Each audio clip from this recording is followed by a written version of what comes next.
Association of Social Workers for their 10-minute presentation? Yes, we do. Okay. I think we've got Lisa King and Bronwyn Larson.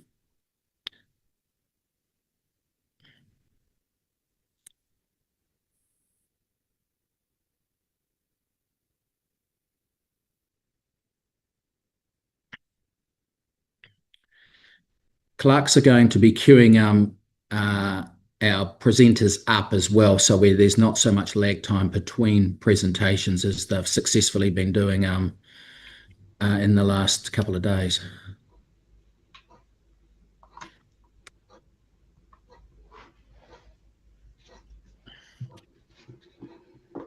Okay. Right. Okay, I can see Bronwyn, I can see Lisa. Welcome. Please proceed. We look forward to your presentation. Kia ora. Tēnā koutou ngā mema o te komiti. Tēnā koutou hoki ngā tangata e para te huarahi tika, te huarahi pono, te huarahi arohanui ki te tangata. Ko Lisa King tōku ingoa, he uri ahau o Ngāti Te Aukiwa me Ngāti Kōhua me ira atu iwi o tēnei whenua taurikura. Kia ora. We thank you for inviting us to speak to you regarding our submission on the Regulatory Standards Bill. As Kai Houtu of ANZASW, I stand here alongside my colleague Bronwyn Larson to strongly oppose the bill on behalf of Te Rōpū Tauwhiro I Aotearoa, the Aotearoa New Zealand Association of Social Workers. As we outlined in our submission, our interest as a professional association acknowledges social work is not a neutral profession. We are guided by a code of ethics that centres human rights, social justice, te tiriti o waitangi, and the dignity and worth of all people. We believe that should this legislation pass, this becomes threatened and undermined. The principles for determining good regulation appear to move us further from how we imagine our future as a decolonised and re-indigenised Aotearoa New Zealand. This bill suggests that by consolidating power further, better outcomes can be achieved. On what rationale is this based? Never in the history of our nation have we seen this work. Conversely, many, particularly tangata whenua, are testimony to the opposite. Legislation must be adequately scrutinised. We completely agree with this. It's one of the reasons we present here today. But if we are scrutinising against a set of flawed principles, then we are in no better a position. In fact, the foundation of our concern is that implementing these principles will make things worse for many of the whānau and communities that social workers work with. E nā rangatira, tēnā koutou. No ko tirana no airana o ku tūpuna, te puaki o ke te whenua o nai tahu, he tangata tiriti ahau ko Bronwyn Larson ahau, ko AOT Senior Policy Analyst ki ANZASW. To continue on from my colleague Lisa, we've struggled to see what the problem will be resolved via this bill. What's the material benefit that will be seen? And more importantly, exactly who will benefit? Is this really about the quality of our legislation? Much suggests that it's not. According to international measures, our legislation is fairly good. We suggest that the current issues are actually related to lawmaking, and they're less about the quality of analysis and are more about the political will to even consider analysis and evidence when passing legislation.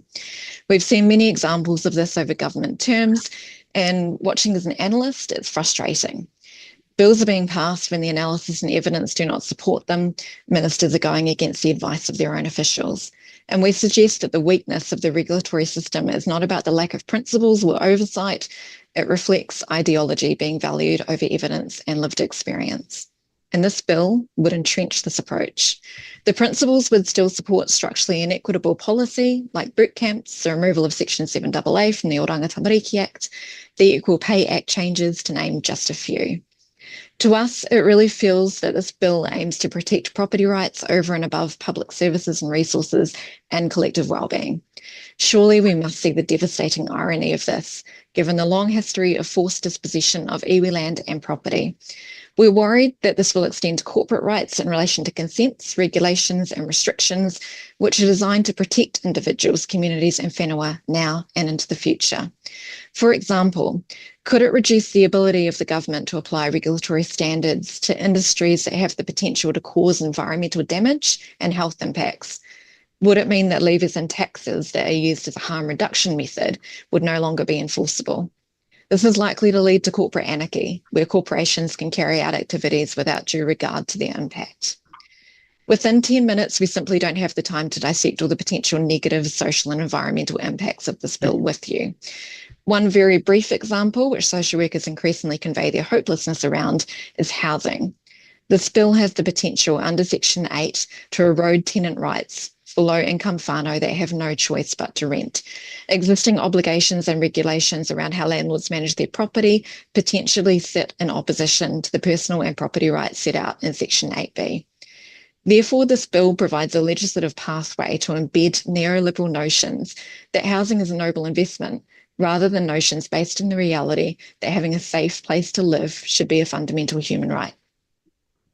This bill promotes neoliberal principles like efficiency and minimal intervention as if they are neutral, but we social workers know that these so-called neutral principles often reinforce power imbalances and exclude lived realities, and we must be realistic regarding commercial interests.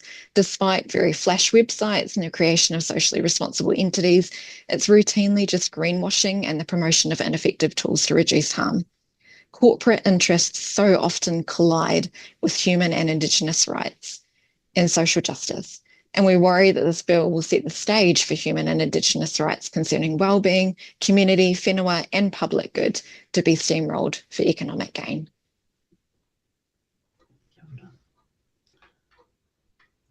Tēnā koe. In our submission, we clearly set out our opposition to this bill. As social workers, we work at the interface of people and policy, a bill that makes no room for te tiriti o Waitangi, Indigenous ways of knowing or ethical responsibilities to collective well-being cannot serve all New Zealanders. Cumulatively, we consider this bill an instrument of colonialism, again, demonstrating to all that colonisation was not an event in the past that can be settled through Waitangi tribunal claims. It is an enduring process that lives on in our government structures and stalks the hall of Parliament. This is unjust, professionally untenable. Our social work profession will remain unequivocally committed to te tiriti o Waitangi. Furthermore, we believe as a nation we are at a crossroads. We must decide whether we want to continue colonising our nation with bills such as this that replicates the civilising mission, or choose a different way which speaks to our diverse, yet inclusive and socially responsive future. We urge the committee to recommend the immediate withdrawal of the Regulatory Standards Bill. Nā reira, tēnā koutou, tēnā koutou, tēnā tātou katoa. Very good and very clear. I've got a, thank you, Lisa and Bronwyn. I've got a question here from Marama Davidson. Thank you, Mr. Chair. It really was just firstly, your submission was really clear. I am here to give apologies. I was on the webinar listening to you, but I wasn't yet as a panelist, and I just wanted to apologise if you thought I wasn't here. Thank you for your clear submission. Thank you. Okay, any other questions, members? No, well, we've heard you loud and clear, Lisa and Bronwyn, so thank you for taking the time and submitting both in written and oral form. So enjoy the rest of your day and hopefully keep in touch with us as we go through this process in the coming weeks and months. Tēnā koe. Thank you. We've now got the Northland Regional Council queued up, I understand, clerks, for a 10-minute submission.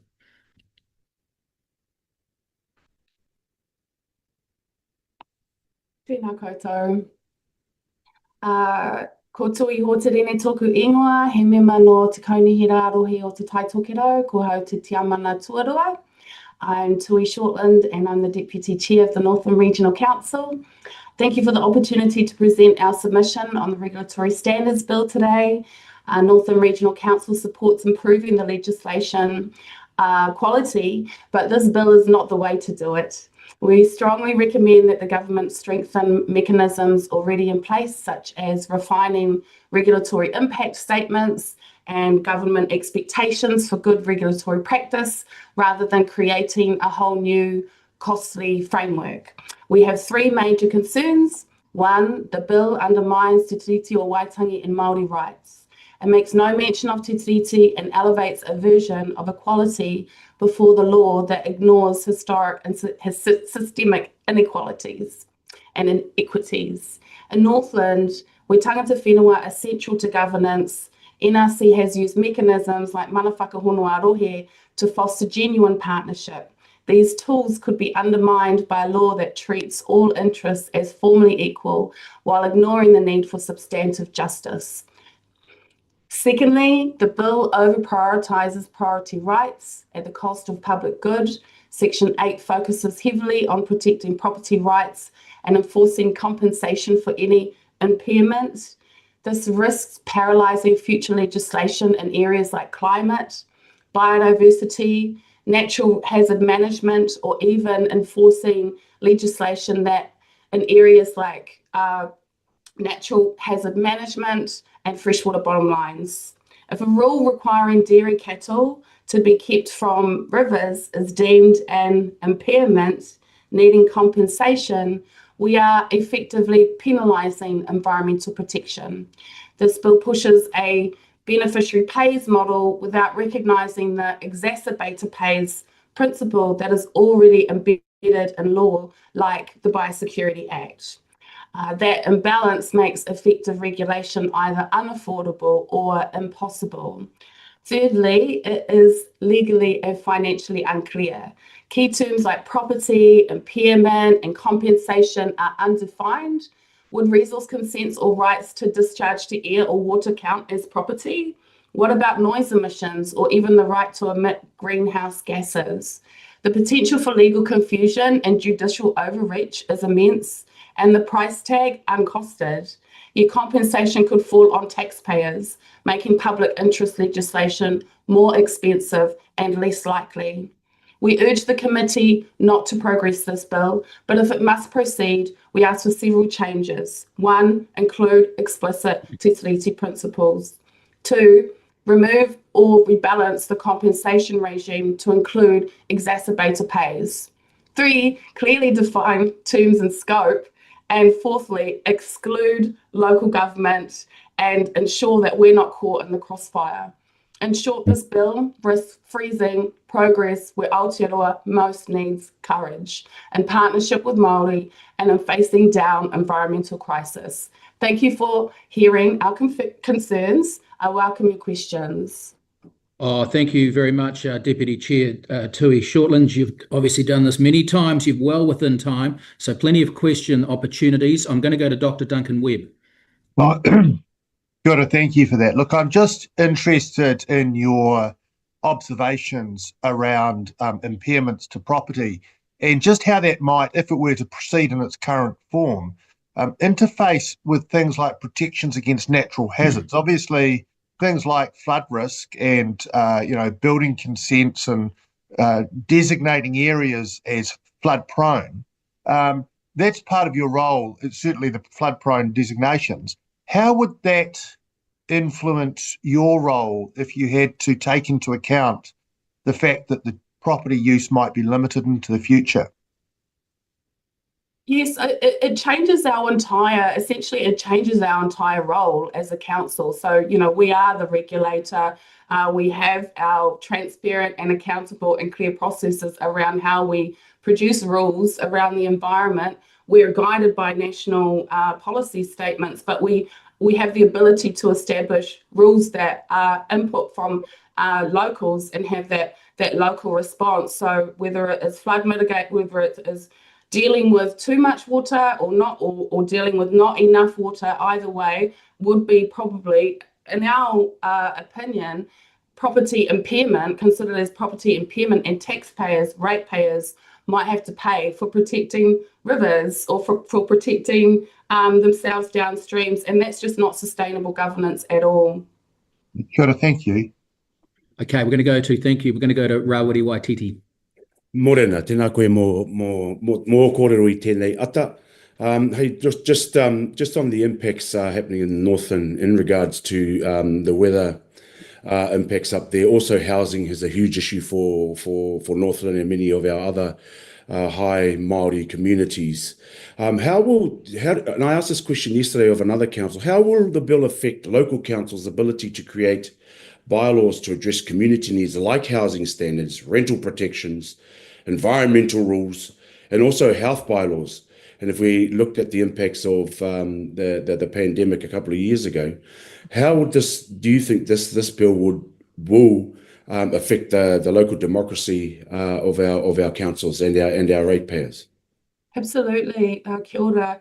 Our job is, as I said, is to implement national direction tailored to local needs. And so we can fundamentally see that this is going to negatively impact our relationships that we've already worked hard on in terms of our mana whakahunua arohi agreements, as well as our tangata whenua working party that we have with over 30 representatives of iwi and hapu who assisted us, and we workshop with them on the submission, and numerous issues around having, not having exacerbator pay means that it puts at risk our environmental bottom lines, and we have droughts in summer and we have too much water in winter, and treaty-based participatory tools that are already in place. It's just like, if we're subject to compensation rules that this bill is implying, it will paralyze our regional planning, our local planning, especially in hazard zones and ecological areas. This bill introduces risk, cost, and legal uncertainty without improving outcomes. It's a sledgehammer when a scalpel would do. Okay, any further questions, members? Okay, thank you, Councillor Shortland. All the very best in the coming weeks and months. And we look forward to staying in touch with you. Thank you for your written submission on behalf of the Northland Regional Council and appearing before us today. All the best. Thank you. Good day. Thank you.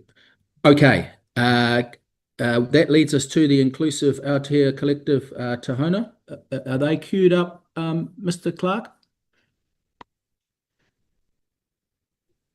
Yes.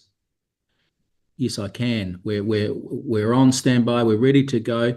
We're bang on 8:50. You've got 10 minutes, ma'am. Welcome. We look forward to your presentation. Bismillahirrahmanirrahim. Kia ora koutou, ko Angie Rahman to Koingwa. I'm representing Inclusive Aotearoa Collective Tahono, which works to improve belonging and inclusion for all the peoples of Aotearoa. Our organisation works to uphold te tiriti, as it is the basis of belonging in this country, along with he whakapitanga. This is why we have a tangata whenua speaker and a tangata tiriti speaker. I want to address the notion of equality before the law. The Bill of Rights Act ensures that there is no discrimination in this country, as does the Human Rights Act. They have specific provisions that make discrimination illegal. But the Bill of Rights Act is not binding, which is why when I submitted in 2008 to the Immigration Act review that that legislation should include a human rights clause which would prohibit discrimination by the New Zealand Immigration Service in the regulations and policies that they apply. We think that disabled people should not be discriminated against and should be able to get immigration in the same way as able-bodied people. Anyone from any nationality should be treated as equal before the law and should have the same checks and the same requirements as people from any other country. People coming through the border should be treated equally. But our organisation has heard from many numbers of people who told us about clearly discriminatory experiences. We have data from talking to well over 1,000 Kiwis about their experiences of belonging in this country and their experiences of unaddressed injustice in this country, both current and historical.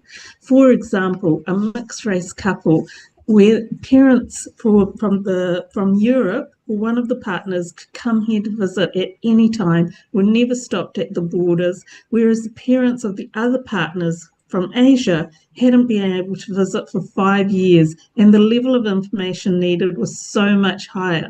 I'd also recommend you talk to Migrants Against the Acceptable Standard of Health, Aotearoa, about experiences of discrimination against disabled people through the Immigration Service. We heard another person in tears describing how his mother, who was in her 70s and from an Asian country, was made to strip to her bra and panties for a search, and the humiliation that caused. I know that the Regulatory Standards Bill is not needed to stop that kind of discrimination, and I strongly suspect that this bill will not even address the discrimination allowed by our immigration services. The Bill of Rights Act would address it, and requiring the Immigration Act, and in fact all legislation to comply, would be a better vehicle to remove discrimination, and where there is a just cause to discriminate, making sure that the reasons for that are clear, public and transparent. In fact, in submitting to the Public Service Legislation Bill in 2020, I was again part of a submission asking that the legislation require compliance with the Human Rights Act and the Bill of Rights Act. It's a simple way to achieve not just equality, but to achieve equity, because both of those acts make provision for allowing measures to redress historic and current injustices. Section 19 of the Bill of Rights Act and Section 73 of the Human Rights Act make provision for special measures. Where society is inequitable and unjust, it is fair to have particular measures in law to reduce those inequities.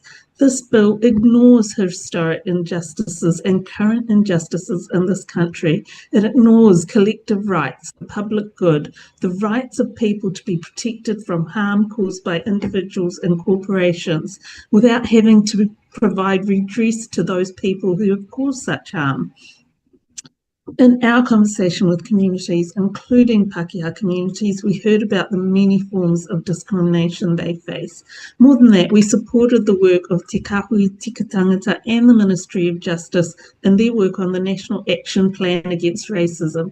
We were part of sessions with people across the country, and in every session, there were people in tears describing their experiences of racism. I wish that members of the House of Representatives had spent as much time to hear these stories, to understand the impacts of discrimination, not just on individuals, but on communities, and how that discrimination is built into the design of institutions, systems, and processes. This country does need constitutional reform. Clearly, the processes used for this bill, rushing through the consultation early in this year, little time for written submissions, and certainly not enough time for oral submissions, is an example of why it's needed. And not going through a process to consult with tangata whenua, a process which would recognise their tino rangatiratanga and rights under Te Tiriti, rather than a process imposed by the Crown. The fact is that tangata whenua had been widely consulted about constitutional transformation. I refer you to the work of the late Dr. Moana Jackson and Professor Margaret Mutu and others to produce the report Mātiki Mai. That report gives models, but more importantly, gives us values that should underpin the legislative process. Those values are the value of tikanga, community, belonging, place, balance, conciliation and structure. This bill and the processes used in it and the principles that it encapsulates is a continuation of colonisation that ignores the work done by tangata whenua. We recommend that this bill be scrapped in its entirety, as do so many state agencies. Rather, we require that the government uphold and comply with the Bill of Rights Act and the Human Rights Act. We've heard submissions from private industry organisations talking about the weakness of regulations and laws, and if that's the case, it means that MPs and ministers and their officers are not doing their jobs. They aren't listening and addressing the issues that come up. This bill won't change that. Instead of wasting their time and resources and our time and resources on this bill, they would be better off spending that time listening to those constituents and actually making the changes to regulation that they suggest, ensuring that any such changes protect collective rights, the public good, and te tiriti. I'd like to pass over to Aotearoa, please. Tēnā rā tātou e te whare, Aotearoa. Kia tātou kua whiwhi mai tēnei irongi tēnei kārangaranga. I'm going to start by saying that this bill is absolutely preposterous because it speaks to the lack of democratic process and its inability to have foresight. And so I'm here today to endorse what Anjum has said, but also to remind us that we're a country that is built on democracy, or so-called democracy, which is the voice of our people, our whānau, and our communities. And bills such as this dismisses the rights of the collective, it dismisses Indigenous rights, and above all, dismisses the human rights, which Anjum has alluded to. The government needs to recognise that we are given a framework in which we can address a lot of these issues that are brought up in the bill. You know, we have Te Tiriti o Waitangi, which is a commitment of all of us in Aotearoa, where we can address the issues of inequality, where we can approach the law of the land, which is first and foremost tikanga, which we have abided by for years and years beyond the time of the Kāwana's existence. Now, we need to understand, and I want to reiterate, that tikanga is the first law of the land, and this bill grants powers to dismiss all of that. It grants those powers similar to that of a secondary prime minister, with authority over a ridiculous number of statutes and legislation that is simply unmanageable by any authority. I would ask that this room and this whare has, I would ask, and this room, where a practice has been perfected on the lands of, I would ask, where has this practice been perfected on the lands of Indigenous people? I challenge you with that partai, because I believe this has not even been well thought through enough, and frankly, it's completely ignorant to a future for our tamariki and mokopuna, and not to mention the diversity of our iwi take that are arriving here to call Aotearoa home in a time where the world is tumultuous and uncertain. Again, this bill lacks foresight, consultation, recognition of the rights of all, and it also doesn't consider the hard work, excessive suggestions, recommendations, reports, and advice given by ministries and the public. If this House and the committee understands the framework that Matike Mai sets out, the rights that Te Tiriti affirms, and avoided the fear-mongering, then we can potentially be mature enough as a country to have the conversation without division, which is rife in our communities. I ask that some of us here consider that and take some of the responsibility through the rhetoric that this and other bills have made, and remind ourselves that no state has power without land, no state has power without its people, and no state exists without the authority of those two being granted. Nō reira, kia tātou, kei te mihi. Okay. Thank you, Mr. Hamilton, and thank you, Ms. Rahman. We're at time, but I'm very happy to give questions because we've had entity withdraw at 9:20, so we've got a little bit of lay time. I'm going to go to Marama Davidson and then Rawiri Waititi. I appreciate that, Mr. Chair. Thank you, Morena, Anjum and Aotearoa, tēnā korua. Anjum, you talked about, and I wrote it down, treaty as a basis for belonging, and that this bill proposes to undermine te tiriti as a basis for belonging. Would you want to tell the committee of examples or why it is important to you, what examples you've seen at the community level of why te tiriti is a basis for belonging, and how have you seen that play out? Thank you. For me, te tiriti is a document that provides us our rights to be in this country, and it provides a model of how those rights should be applied. It also is the document that protected the rights of Indigenous people. And as someone who did migrate to this country as a 5-year-old child, I can't see that my rights could be fulfilled if the rights of Indigenous people have not been fulfilled. And in fact, when we go back to those rights and tino rangatira rights, what we found is from Te Ao Māori is welcome, understanding, a willingness to collaborate and cooperate, protection for Papatūānuku, the environment, and a set of values that actually have aligned to the values that we hold. And we don't often see those values reflected in our institutions. Sometimes they are, but a lot of times they aren't. And we've seen, and I wish I could give you the stories of harm through the health system, to the education system, through ACC. So we are holding a treasure trove of stories of the experiences of everyday people of Aotearoa, from the people on the West Coast who can't see a doctor, struggle to even see a nurse to get healthcare, and that's in the South Island. Whereas the equity base of Te Tiriti would ensure that all of these rights are upheld. Okay, thank you. I'm going to go to Rawiri Waititi. Thank you, Mr. Chair. And tēnā koe, Anjan, kōrua tahi ko atarau I tēnei ata, ngā mihi nui kia kōrua.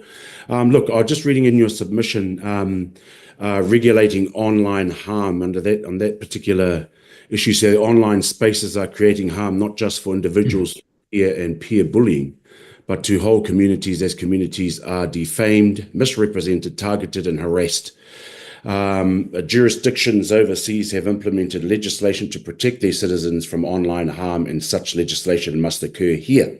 My question is, your submission talked about overseas jurisdictions when it comes to ensuring online safety. In your view, what are the consequences to future governments who may decide to regulate online safety in the future? I think it's really clear if you look at the Amnesty International reports into the role of Facebook in the Rohingya genocide, the role of Facebook in Tigray, the lack of moderation in other languages, and how online spaces contribute to the loss of life. And locally, we can give many examples of attacks on community that are allowing rights to be taken away from communities.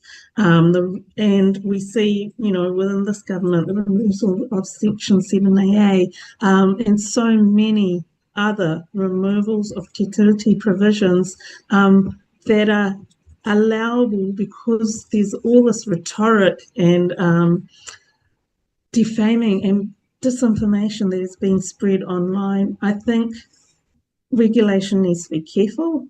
People have to be free to criticise government. They have to be free to state their opinions. And we know that there is a balance to be achieved between free speech rights and ensuring that communities are not defamed and harmed. I've just been listening to a podcast about the Christchurch killer by an Australian journalist and his activities online and how he was influenced on Facebook, on YouTube, and on 4chan and various other platforms. He himself credits being radicalised from his online activities, although he's not a reliable narrator. We cannot afford to keep ignoring this area of discrimination and injustice. Okay, we'll leave it at that. We've had a good 15 minutes with these submitters. Thank you, Ms. Rahman and Mr. Hamilton, for that conversation, for that submission, and please keep in touch. Thank you.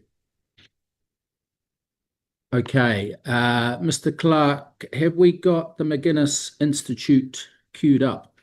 Yes. Oh, they're there in person. We send our apologies, but we're all ears and 100% concentration. So please proceed. You've got 10 minutes. We'll make sure that you're not cut short of time because of the previous speaker going over as I allowed. So welcome, and we look forward to it. Okay. Thank you very much, and thank you for allowing me to speak.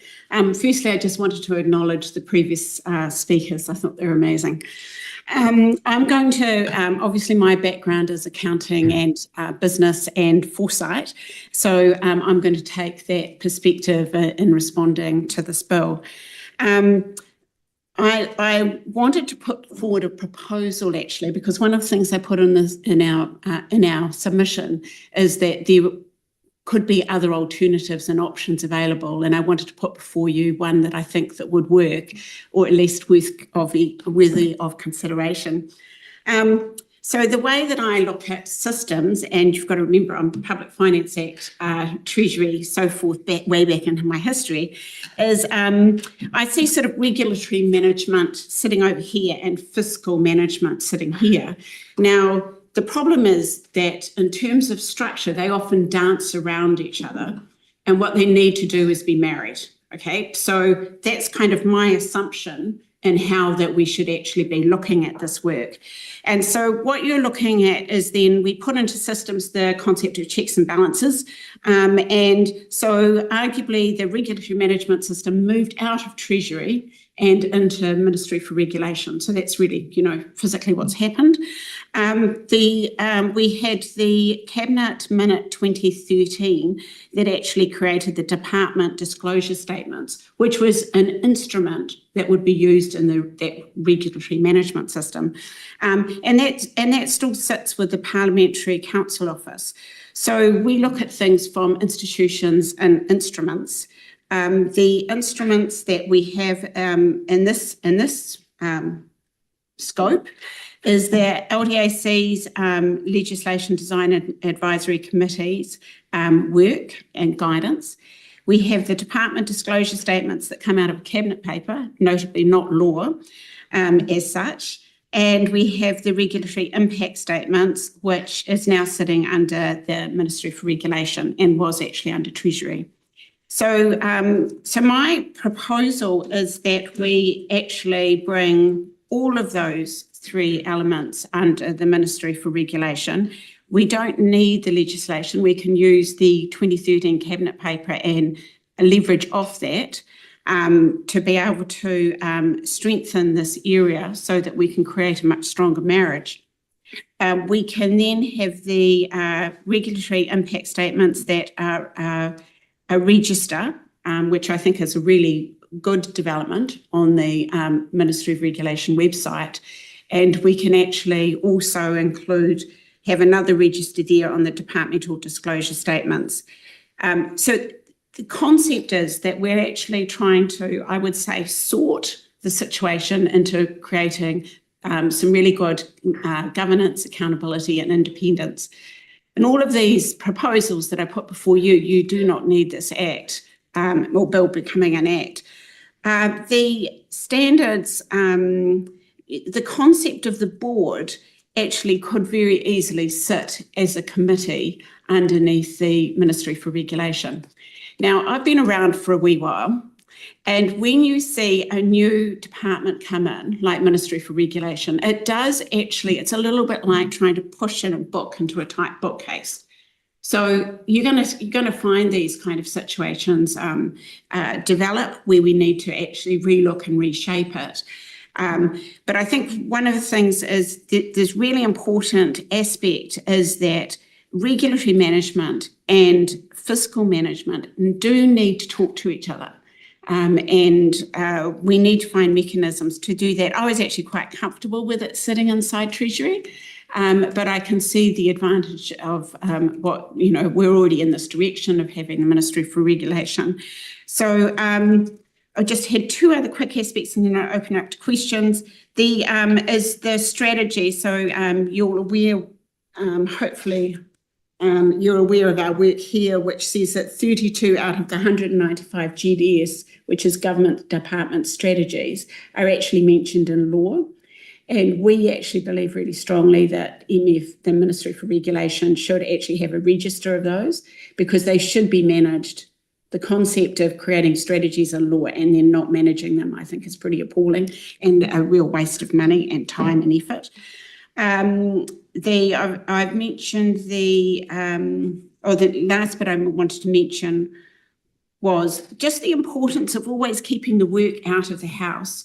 So one of the things that the board's trying to do in some ways is actually get into the house. And I've got this kind of concept in my head that we want the departments to do the work and you guys to make the decisions. And you need to be very careful that you don't get into that other space. And I could talk a bit more about that if you want me to explain it. Last but not least, we did some work on looking at te tiriti and legislation. I have some sympathy for the fact that it is not consistent. It is a little bit all over the place. And I don't know if you've come across our paper on that, which was appearances of te tiriti and legislation. So I kind of get that problem. But one of the things that I think it's like, we're in the grass on this. Actually, we should have an oath for all MPs that actually include te tiriti. You cannot, if it's a founding document, there should be an oath for all MPs in the House that actually acknowledge it. And personally, I would take out, basically, unless it's specific to a particular iwi or situation, I would take it out more generally out of all the other pieces of legislation. I actually think it requires a higher guidance, and the debate should actually happen in the House. Okay. Oh, thank you very much. Members, do we have any questions for the McGinness Institute on their proposals and the work that they've done? Any feedback? Otherwise, we'll move on with, I'm just going, we've got a hand in the air. Venushi Walters. Thank you, Mr. Chair, and thank you very much for your submission. I actually found your proposal really helpful. Essentially, it feels to me like having consistent sets of rules when legislation is drafted and reviewed, which makes a lot of sense to me, and I certainly agree that that can be kept out of legislation. I had a question, and in light of your comment that some of this work needs to be kept outside of the House. The committee that you suggest could sit with the Ministry for Regulation. Could there be an expanded function for regs review in terms of reviewing consistency with that agreed set of essentially cabinet agreed guidelines? Absolutely. I think the first thing is, in response to your question, is it's about accountability. We need and clarity over roles and responsibilities, and we don't want to create an extra mess, because we know messes create costs and reduce trust in government. So there's some very strong messages coming through with a lack of trust in government, and we actually really need to provide enormous clarity. I personally, we use cabinet papers, as you know, to create a lot of impacts, and a lot of, we've created committees, inquiries, all sorts of things through cabinet. So, I mean, I actually think it's a very legitimate way that we could actually take that 2013 cabinet paper and actually look at building in, some, basically backfilling. I quite like the Treasury principles that they had, those 4 principles they had in 2017. They resonate with me, which is, cost effectiveness, efficiency, and so forth. Whereas I think the complexity that's in the bill with those principles is unnecessary. You have to make these judgments. I talk about the difference between principles and rules. You could almost say that you have rules is when you are, if you're looking at a continuum, rules is right down the other end of the continuum. You use rules when you don't trust people, you don't trust judgments, you don't trust expertise, and you think things are going to be really stable. You use principles when you think that you've got people, you can make sure you've got people you trust, you put accountability and checks and balances around them, and you accept that the world is changing. And we are seeing and will see significant change in the future. We need to be principle-based, but put lots of checks and balances and accountability into the processes and systems that operate. It's a good question. Thank you. Yep. Thank you, Ms. Walters, and thank you so much for coming in today into Select Committee 4. We're sorry we weren't there to see you in person, But keep in touch with us. We appreciate the presentation. We appreciate the work you've put in, and enjoy the rest of your day. Thank you. Right, that takes us, members, to Cassie Hartedorp from the ActionStation Aotearoa. Cassie, we can see you. Oh, bye. Kia ora to the Finance and Expenditure Select Committee, and thank you for your time. He uri tēnei no Ngāti Raukawa ko Ngāti Tūwhare Tōhoki, ko Cassie Hartendorp tōku ingoa, and today I'm representing ActionStation, an independent, progressive, people-powered organisation made up of nearly 600,000 people. Together, we care about a fair and flourishing Aotearoa with care, creativity, courage and compassion at its core. We've been working on kaupapa such as strengthening democracy, economic fairness, te tiriti o Waitangi and more since 2014. We encourage and equip people to have a say in the political decisions that get made about their lives, which has resulted in us deeply observing and participating in parliamentary processes over the past 10 years. Last year, like many others, we were strongly involved in the response to the Treaty Principles Bill, which our members strongly opposed. We have had similar sentiment about the Regulatory Standards Bill, which brings us here today. Today, though, I don't really want to talk about this bill as if it is a genuine, real solution to anything, actually. I've read through the discussion paper, the regulatory impact statement, and of course the bill itself, and it frankly just buzzes me out that we're sitting here in these virtual walls of a select committee room acting like this very calculated collection of words is a serious piece of legislation. I prefer to just be clear that this is simply another vehicle for David Seymour and the ACT Party to increase their power and control over how this country is run, despite their very small vote share and, frankly, very polarising ideas. The Regulatory Standards Bill is not a serious law. A serious law would address a problem that needed to be fixed, whereas even Seymour's own Ministry of Regulation says that New Zealand rates fairly well on the international scale of quality lawmaking, and that this would not be the most effective way to make things better, which we've just heard. A serious law would not have been put forward to this House 3 times and been defeated at every point. On principle, a serious law would not decide what our constitutional values are on the basis of how we make and change laws, let alone shamelessly replace those values with an exact copy and paste job from a minority party's policies. A serious law would not be so ridiculous as to claim that the most important values to an entire nation in the Pacific is making sure individuals can protect their property and complain about what happens with their taxes. We can do that without passing this law. It would not reduce our entire human existences down to a monetary value, a desperate attempt to hold on to what's mine at the expense of what has always been ours. It will not transplant the ravings from the know-it-all student at the front of the political science class who can probably quote Adam Smith for hours but doesn't know how to dry the dishes. A serious law would not circumvent the democracy that its proponents wax lyrical about by suggesting that an unelected board would have undue, unearned, unnecessary power over how our laws are made. It would not make moves to build its own ministry, pronounce itself the minister, give itself the ability to point their own mates to a so-called independent board, and then decide what laws their mates will get to change. That sounds less like democracy and more like corruption. A serious law would not undermine our entire constitutional framework by omitting any obligations to Te Tiriti o Waitangi, and therefore breaching our founding agreement not once, but multiple times. Serious lawmakers would not question the role that Te Tiriti has in lawmaking, or what a Māori expert is in petty little handwritten notes in the margins. In fact, serious lawmakers would not try first to create legislation that rewrites a nearly 200-year-old treaty between nations upheld by international law and deliberately remove the part where the Indigenous people of that land have any political authority of their own.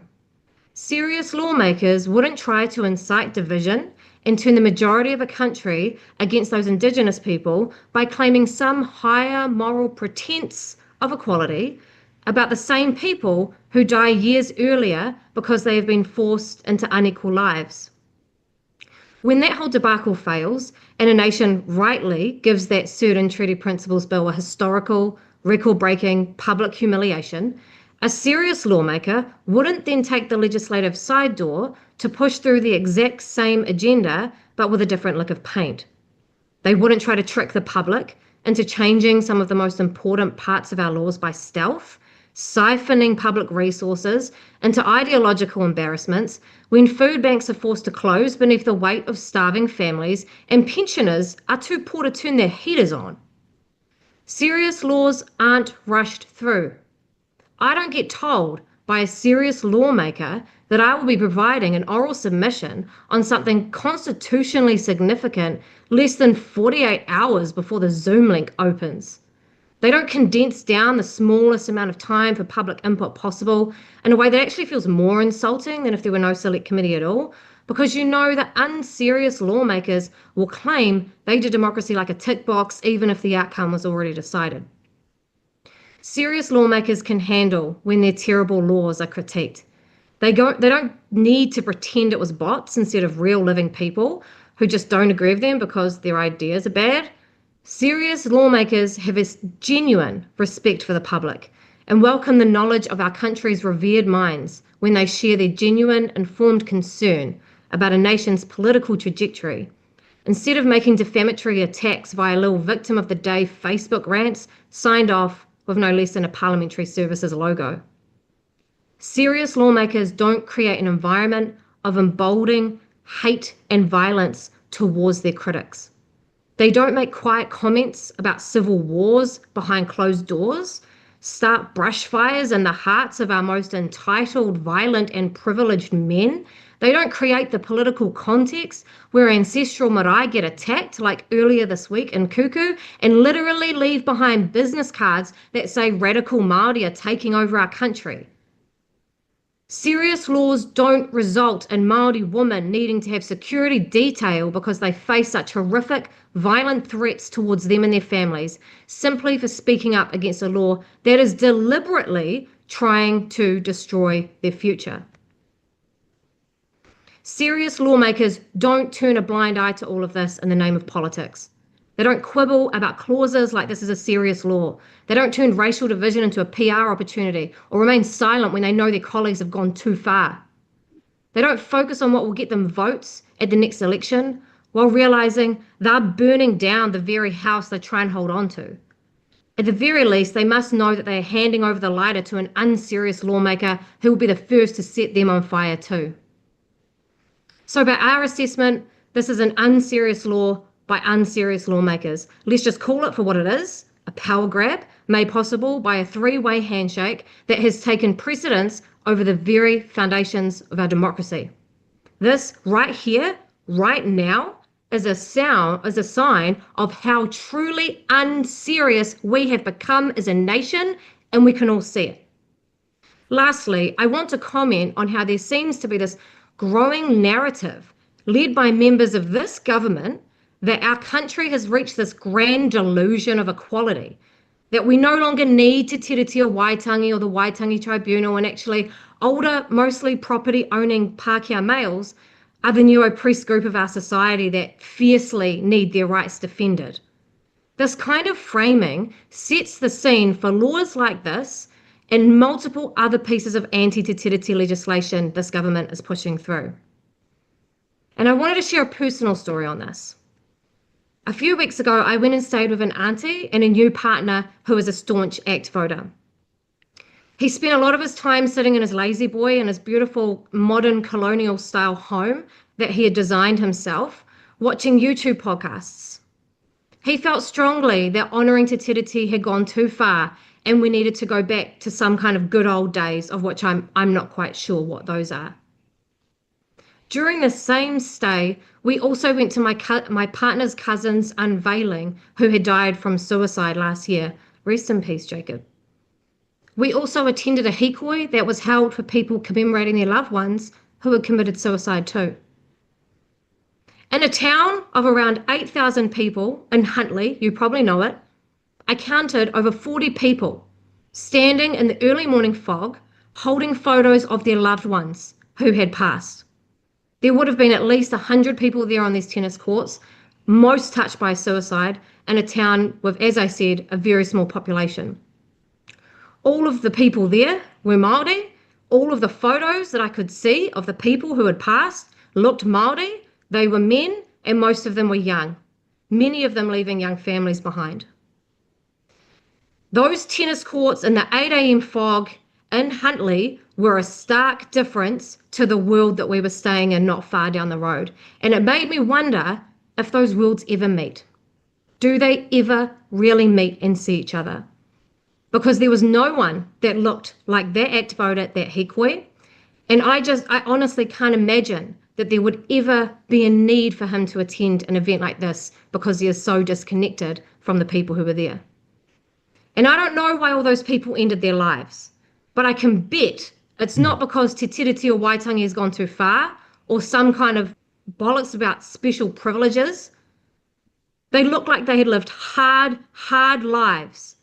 And I think the people who vote for laws like this and design laws like this have absolutely no idea of those lives. They have no idea what it is to walk in those lives. And I don't think that we should be talking about some kind of mythical equality that is simply not afforded to most Māori. It's just not. So let's just leave that in the past. And yet those people who are those voters, who are those people designing laws like this, are not the ones who are connected to what is happening on the ground. So in all of that, we're here to say ActionStation Aotearoa oppose the bill. We believe it should be dropped immediately. We don't want to see anything like this again. We don't want to see these myths of equality. We want to move forward into a Te Tiriti-based future that genuinely looks after all of us and our planet too. Thank you again. I won't be taking any questions. Kia ora. Oh, Cassie, Rawiri Waititi's got his hand up. No, she's gone. Okay, so she made that loud and clear. Members, we might just take, well, the Federation of Māori Authorities has withdrawn. We might just take a 3-minute pause, maybe turn your cameras off and your microphones, and come back at 9:30 for the Clerk of the House of Representatives. So 3 minutes just for a refreshment break. Thank you.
Okay, members, we'll give it 30 seconds.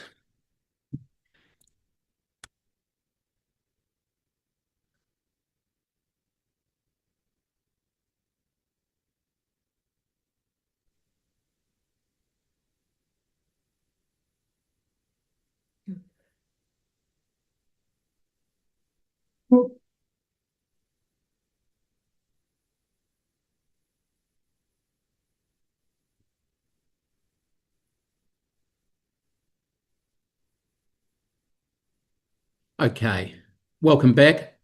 We've got Deputy Clerk Suze Jones in Select Committee Room 4, I understand. Liam? Yes. Welcome. If you need any welcome at all, Suze, we look forward to your presentation. Thank you for your patience. Thank you very much for inviting me. I'll take the submission as read, and I'll just draw your attention to some really specific changes that we're suggesting to improve both the longevity and the operation of the bill. So, as of course you're very much aware, the lawmaking process is an area of constitutional importance. And we really think it's important that principles about lawmaking are developed on a cross-party basis so that they are stable and have legitimacy. And broad buy-in is really needed so that the principles can have some longevity and they're not just changed with every government in power. What we're suggesting as a specific change to address this is to redraft the bill along the lines of what is provided for in Part 4 of the Legislation Act 2019. That bill, as you know, you might not, but that part deals with disclosure requirements and legislation guidance and principles. So this bill could set out basic information requirements that are needed and reference standards and guidelines, in particular the LDAC guidelines for good lawmaking. But it would still, and as Part 4 does, retain the ability to set additional standards through a notice that reflects the priorities for legislative quality, which would be approved by the House. This means that the principles would be stable and potentially would have broad support, but would allow the government of the day to put in place their own principles that lawmakers would need to use when they were creating law. Secondly, the consistency accountability statements. Currently in the bill, it refers to putting those statements into explanatory notes for bills. And this is a sort of a technical point, but explanatory notes don't exist in statute. They're not created by statute.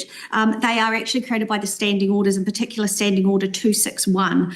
It's very unusual to have bills assign Parliament specific documentation like this. It's better, we think, for it to remain in standing orders. And the legislation can certainly set out what a consistency accountability statement is, but there's no reason that Cabinet can't do that now. And we think that in terms of what needs to be provided for ministers and for the House, the Cabinet requirements are quite good at that. For example, you've all used the regulatory impact statements that you find on the table of the House and the departmental disclosure statements. Those are currently links in the explanatory note. There's no statute that says that they're there. The Ministry of Regulation helps with that, Treasury helps with that, and the Cabinet circulars are able to be flexible enough to change as parliamentary and government requirements need. So we'd strongly suggest removing that reference to explanatory notes in the bill.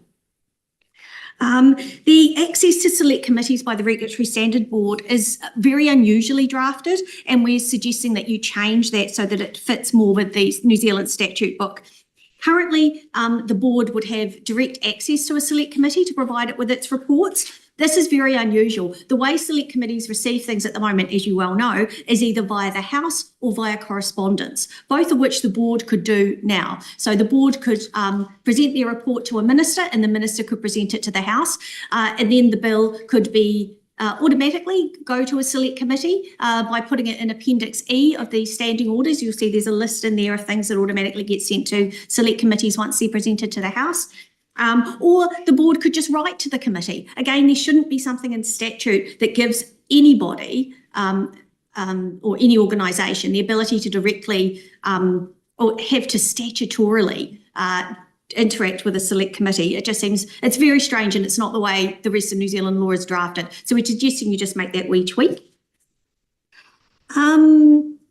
There is a bit of silence in the bill, and you may not want to address this. This could be something that's addressed afterwards, but you might want to mention it in your commentary if you have a view on it, that there isn't really an explanation of how the Regulatory Standards Board will work with the Regulations Review Committee. There's a lot of overlap in the functions of the new body and the Regulations Review Committee, and that's fine. It's possible to have overlap of two bodies, but there needs to be some kind of sort of way of working together that's outlined somewhere. It doesn't need to be in the bill, but it could perhaps be done by the board and the committee at some stage. For example, with the Ombudsman, select committees can refer things to the Ombudsman for them to look at. Or, for example, you could have just an agreement that if the Regs Review Committee is looking at a complaint, the Regulatory Standards Board isn't looking at that same complaint at the same time, and they'll wait for the Regs Review Committee to report, and vice versa, so that there wouldn't be the situation where one complainant is dealing with two entities at the same time and potentially getting different responses for their complaint. It's also a wee bit strange to have the executive sort of critiquing Parliament's lawmaking and secondary legislation, potentially with the Regulatory Standards Board, if that's happening. And then there's just a couple more points. In the exclusion of statutes amendment bills, so this is in clause 10 of the bill, it excludes statute amendment bill and revision bills from the review requirements in clause 9. And that's because it seems that there's a view that there wouldn't be significant amendments to those bills. And I think there should be statutory provision in the bill to allow to not have those excluded. If the minister, for example, wants to provide an amendment paper that has significant changes, it will be really good if the same review process applies to those amendments and reports on them as do for everything else. And the other thing we suggest, so that's one thing we're suggesting is not excluded if the minister considers that they're significant. There's something we think is missing and should be in the excluded part, and that's the remuneration authority. It's deliberately been set up to be at arm's length from both the executive and Parliament. That's the body that determines the salaries, allowances and superannuation of members of Parliament, the judiciary and certain statutory officers, so you and I, and other elected members of local authorities. So it seems strange to not exclude them, because then you're doing away with that arm's length relationship that's so important for how they function. So we suggest that that secondary legislation, their determinations of those things, get excluded from the bill's review requirements. And so that would be including them in clause 14.1 as excluded secondary legislation. And that's all I wanted to say. If you've got any questions, I'm happy to attempt to answer them. Obviously, I'm not Dr. David Wilson himself, so I may need to come back to you if I don't know the answer. Okay, thank you, Madam Deputy Clerk. We've got 4 hands in the air and we're nearly at time, but I'm going to go to Dr. Deborah Russell. She hasn't had a question yet, so Dr. Russell. Thank you for the submission. Look, I've been in Parliament for 8 years now, and I can't recall the Clerk of the House putting in a submission on a bill before. Could you explain to me the circumstances which you felt, is this because you think it's got constitutional implications? I'd just like to hear a little bit more as to why the clerk felt they needed to put a submission in. That's exactly right. So anything that impinges potentially on the way Parliament works, if things are drafted in a really unusual way that affect Parliament, then the clerk would make a submission. So it isn't that unusual. It's maybe once or twice a year. And sometimes it's just a written submission to say, hey, could you maybe redraft that if you would want to? Yeah. Okay, thank you. Okay, good. This is good. Quick fire. We'll get through as many as we can. Venushi Walters. Thank you. On page 4 of your submission, I think you arrive at quite an alarming conclusion when you say that, or when the office says that it's unclear whether legislation that failed to include a CAS whether it would be admissible or inadmissible in the absence of the certificate from the Minister for Regulation. So my question is, who would make the decision about admissibility in that circumstance, and could there be a resulting legal challenge? I can't give legal advice on that, but and that's why we're just pointing it out as a possible threat, not as something that would definitely happen. But the way the system is set up now, the standing orders suggest what is admissible, and the Speaker makes the final call on advice of the Office of the Clerk.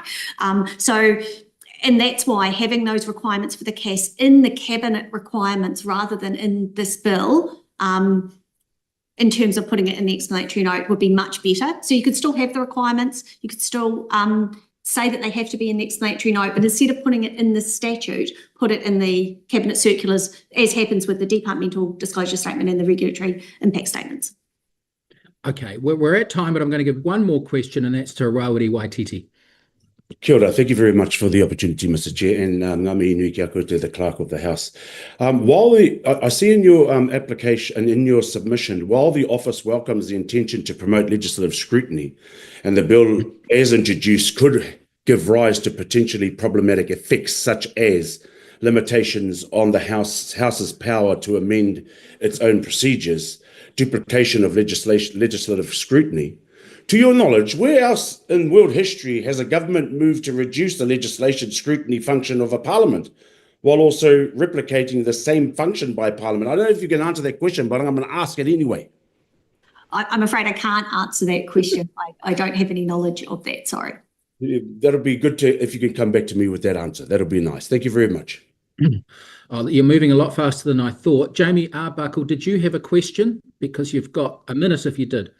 Yes, thank you, Mr. Chair. You at the bottom of page 3 around the redraft of the bill, I was very interested in that, and you said in line with Part 4 of the Legislation Act 2019, if the committee wanted to go down redrafting the bill, what would be your suggestion of the process to do that?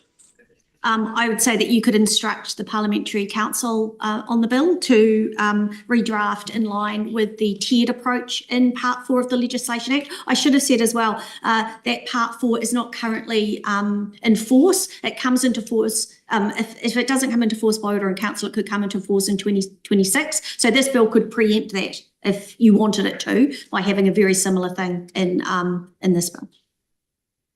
Okay, thank you. Okay, no, that brings us to a conclusion with the Deputy Clerk, Suze Jones. So thanks, Suze, for coming into the Select Committee room. We will see you in Parliament, around Parliament in the next couple of weeks.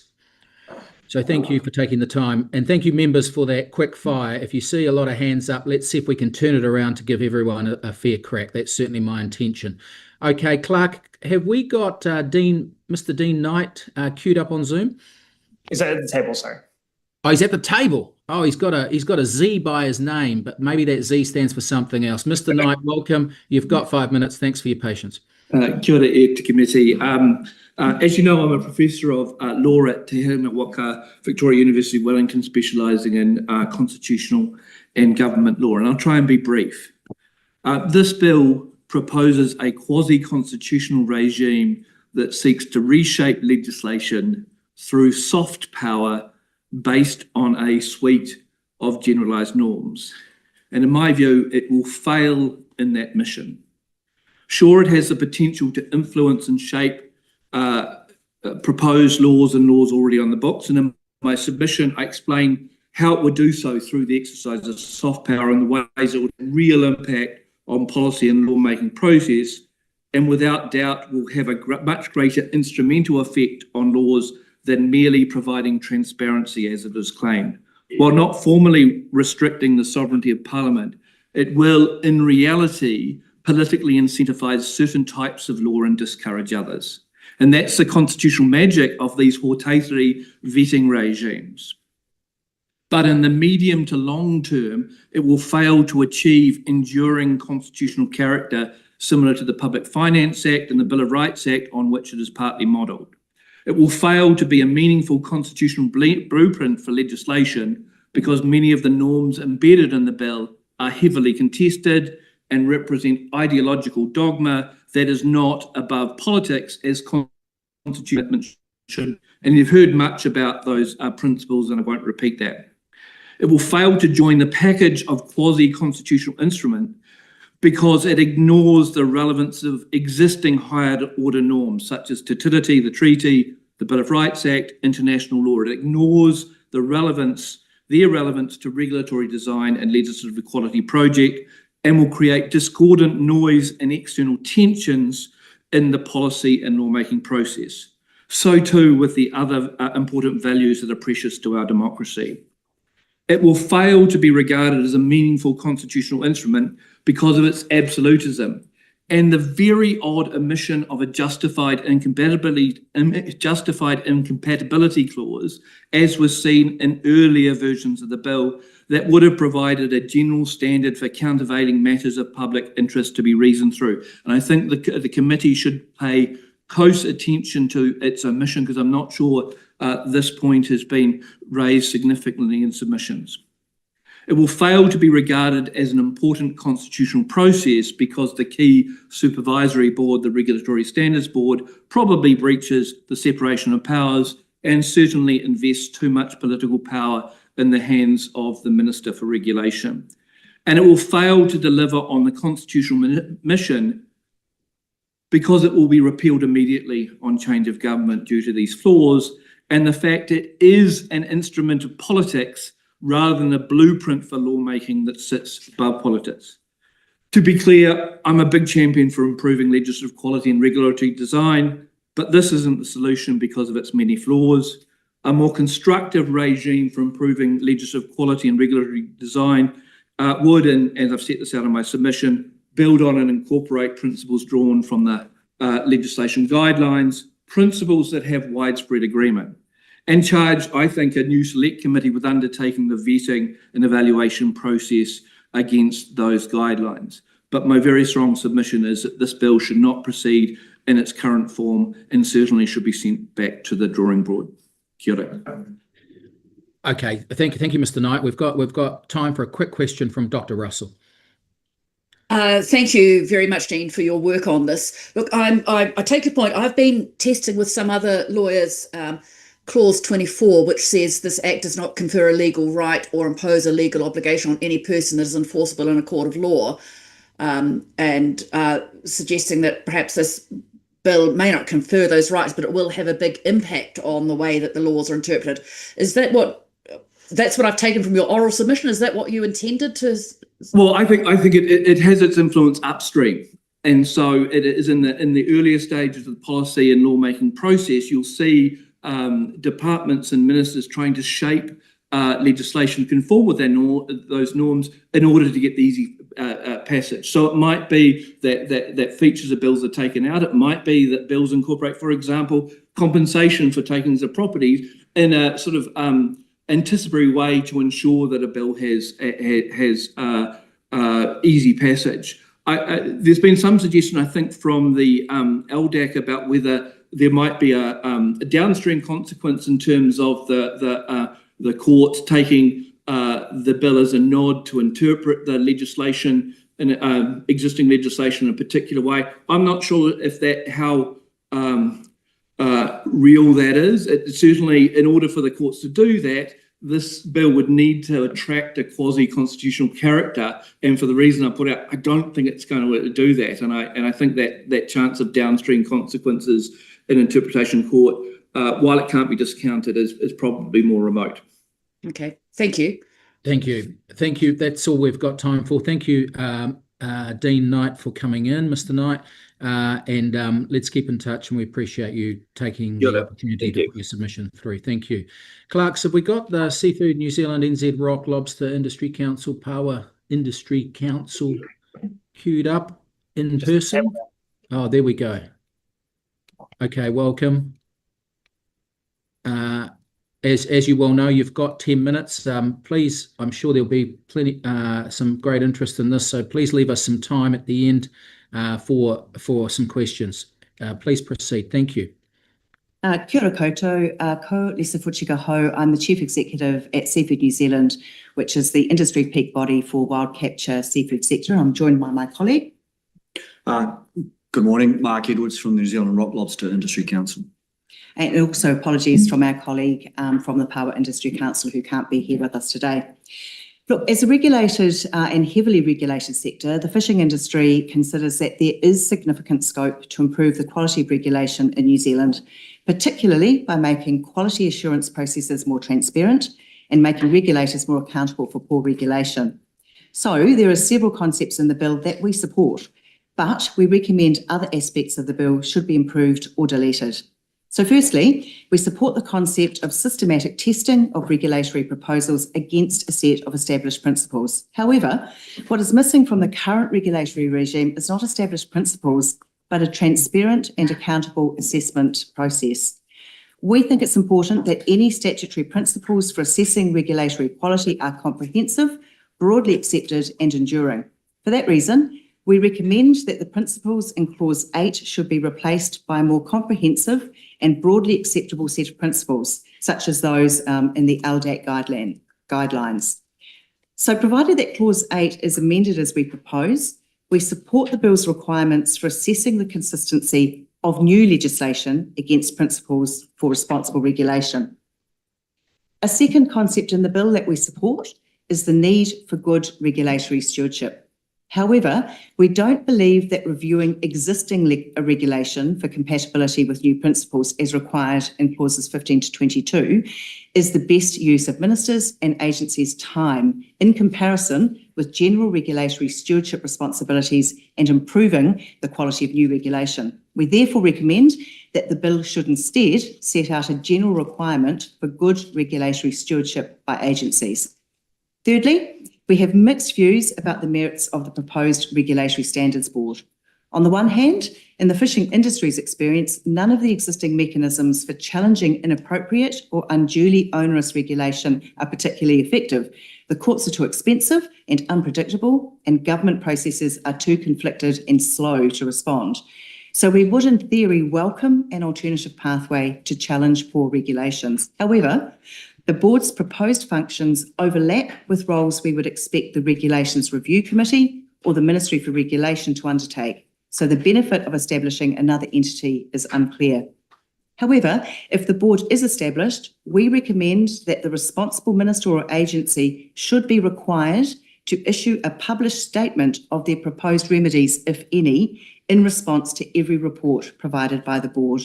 This change will help improve accountability, as the Bill currently does not oblige an agency or minister to respond in any way to the board's findings. And finally, we'd like to bring to your attention an issue that we raised in our submission about the exclusion from the scope of the Bill of legislation made under Treaty Settlement Acts and other similar legislation. Of course, we agree that the Crown must uphold treaty settlements, but we also consider that regulators should be alert to any inconsistencies with established principles of good regulation that arise from the implementation of treaty settlements and similar Crown obligations. Costs arising from the Crown's treaty obligations have been imposed on third parties without acknowledgement or response, we believe currently. We're raising this issue because secondary legislation made clear under Treaty Settlement Acts has had a demonstrable impact on existing fishing rights and on fisheries management, and we provide examples in our submission. The problem is not that those impacts on fishing arise from the Crown's treaty obligations, but that the impacts are invisible because they're not acknowledged or assessed transparently in the regulatory process. If treaty settlement legislation is to be excluded from the Bill, we suggest that considerations be given to establishing an alternative administrative mechanism to improve transparency in relation to secondary legislation made under those excluded acts. That's the comments we wish to make this morning, and we're happy to try and answer questions. Oh, thank you. We've got time for a question from Dr. Deborah Russell. Oh, Morena, Lisa, I haven't seen you for a while, so nice to see you here. Good to see you, Deborah. Yeah. Hey, I'm really interested in your proposal that Clause 8 of the bill be replaced by the LDAC guidelines or something and particularly that's because I've been concerned about Clause 8B, which talks about personal liberty, personal security, freedom of choice and property. I would have thought that from the fishing industry's point of view, there's quite considerable concern around quota allocations and the like, which would count as property. So I was wondering why you felt, that would sort of maybe diminish some of the, I guess, the property rights that people in your industry have. Yeah, as Lisa said, we do have a considerable measure of support for a number of the principles that are in Clause 8, but from our perspective, the problem is that they're too limited, and we accept that there are other broader considerations that are necessary when you're reviewing legislation. And if you look at the LDAC guidelines, they're perhaps not as explicit or strong in some respects as the principles under Clause 8, but they are much more comprehensive and include other things that we think are important in the design and review of regulation.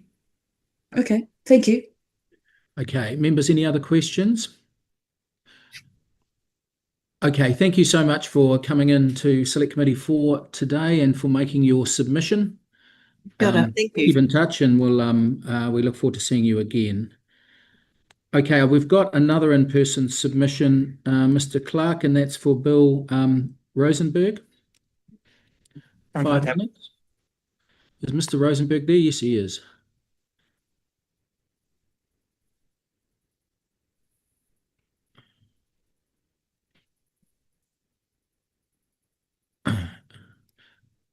Okay, welcome, Mr. Rosenberg.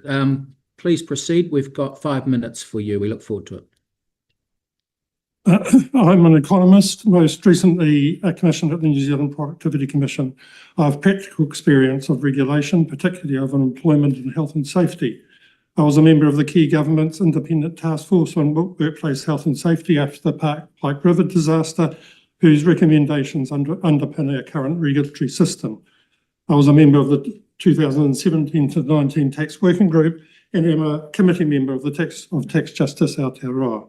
Before addressing the substance of my submission, I must express concern at how submissions on this bill are being handled. The Select Committee process appears simply performative, bringing Parliament into disrepute and further eroding public trust. Experts critical of the bill are dismissed after 5 minutes, while its author, Bryce Wilkinson, who has been consulted by officials throughout this process, is given 15. The vast majority of submitters do not have an opportunity to be heard. This demonstrates a committee whose majority is uninterested in engaging seriously with alternative views. The bill's principles are overly simplistic and ideologically slanted towards an approach that has led to multiple costly regulatory failures. In practice, governments must balance much broader fiscal, economic, social, distributional, environmental, and other objectives, and individual and collective interests. Effective regulation depends on effective implementation and enforcement. These are ignored by this bill, which may in fact undermine both. No small predetermined set of objectives can be forced to dominate, as the bill attempts to do, privileging considerations of cost and property ownership, which is undefined, and individual preferences. Regulatory quality is important, but achieving it requires consensus between political parties on what quality means, sound public consultation, and adequate resourcing. Without cross-party agreement, these principles will not endure. Opposition parties have stated publicly they oppose the bill. So do key government agencies, as made clear in the regulatory impact statement. The bill proposes a heavy-handed system. It loads further layers and duplication on top of a regulatory process already so overloaded with procedural requirements, impact reports, second and third opinions, audits, assurance, vetting, reviews, appeals, and monitoring, that it becomes a barrier to adaptable regulation. It risks institutional sclerosis. Less regulation is not necessarily better regulation, as demonstrated in our high prices, in part due to weak competition regulation, and our terrible toll of workplace deaths and harm due in part to insufficient regulations under the Health and Safety at Work Act.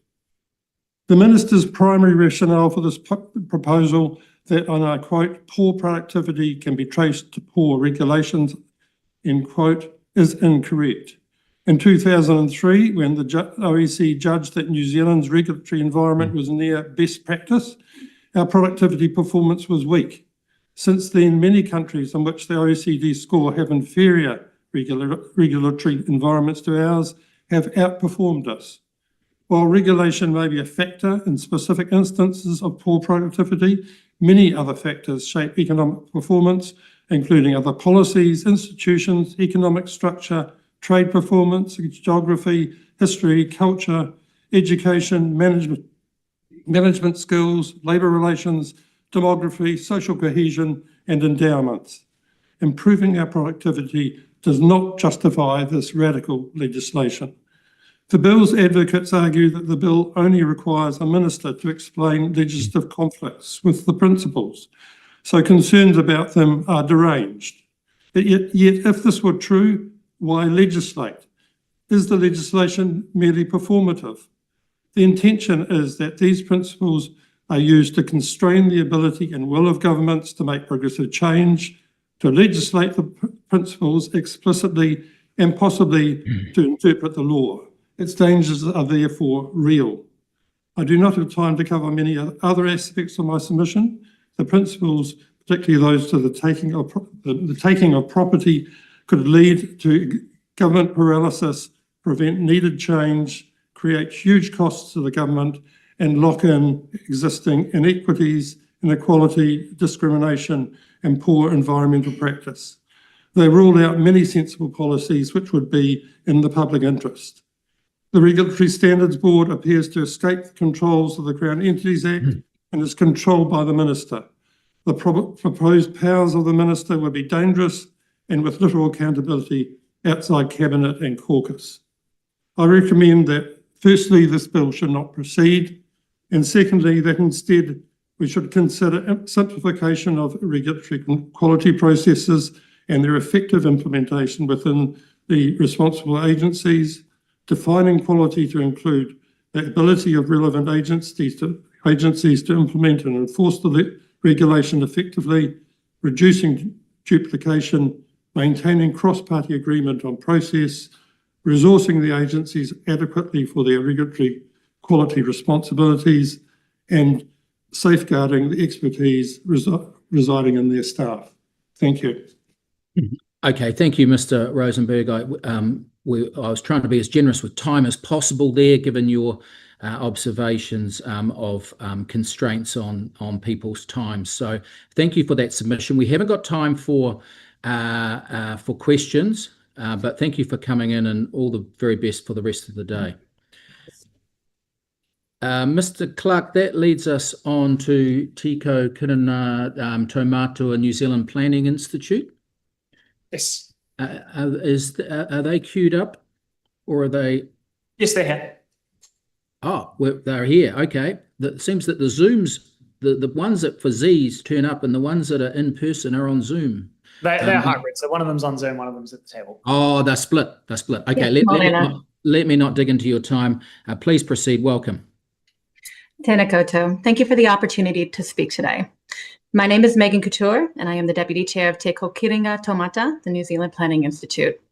With me and in the room today is Liz Moncrief, NZPI's Advocacy Officer. The New Zealand Planning Institute, which is home to some roughly 3,000 members, is a voice of planners and planning in New Zealand. Our members are involved in strategic planning initiatives, the implementation of urban and rural plans, consenting, regulatory and spatial plan making, and policy analysis at local, regional, and national levels. Our submission was focused on those parts of the bill that had the potential to adversely impact on the planning and environmental management system. Firstly, we oppose the bill. Whilst we support the need for more transparent and accountable legislation-making processes, this is not the solution, as it adversely impacts how the public interest can be represented in the management of the natural and built environments. If the bill must progress, we recommend it is amended to tighten existing lawmaking processes, and to this end, we recommend tightening up practice around the ability for agencies to be given a waiver from preparing regulatory impact statements, implementing a stage gate in the cabinet paper process, whereby failure to meet the existing cabinet requirements to justify departure from the LDAC guidelines results in the paper not being lodged for its intended meeting. And finally, giving the Regulatory Review Committee a broader remit to receive and comment on the proposed 5-yearly regulatory stewardship reports by agencies. That committee could be supported by the Ministry of Regulation and the Law Commission of New Zealand. Second, we have concerns with the principles set out in Section 8. Specifically, we question why only a selection of principles from the LDAC guidelines were selected for inclusion, and query the rationale as for why others have been left out. The liberties and taking of property principles are expected to strongly impact the day-to-day management of the environment. Private property rights are not the only rights that are relevant in the environmental management context, but those rights will be given primacy because they will be written into law. The proposed principles appear to assume that all laws are focused on conflicts between the rights of individuals, but many resource management decisions are about conflicts between individuals and the wider public, including future generations and the environment. The principles don't acknowledge that there may be valid reasons to curb individual property rights. And just to be clear, private property rights are a valid consideration, and the Resource Management Act includes consideration of this, particularly in sections 9, 10, and 85 of the Act.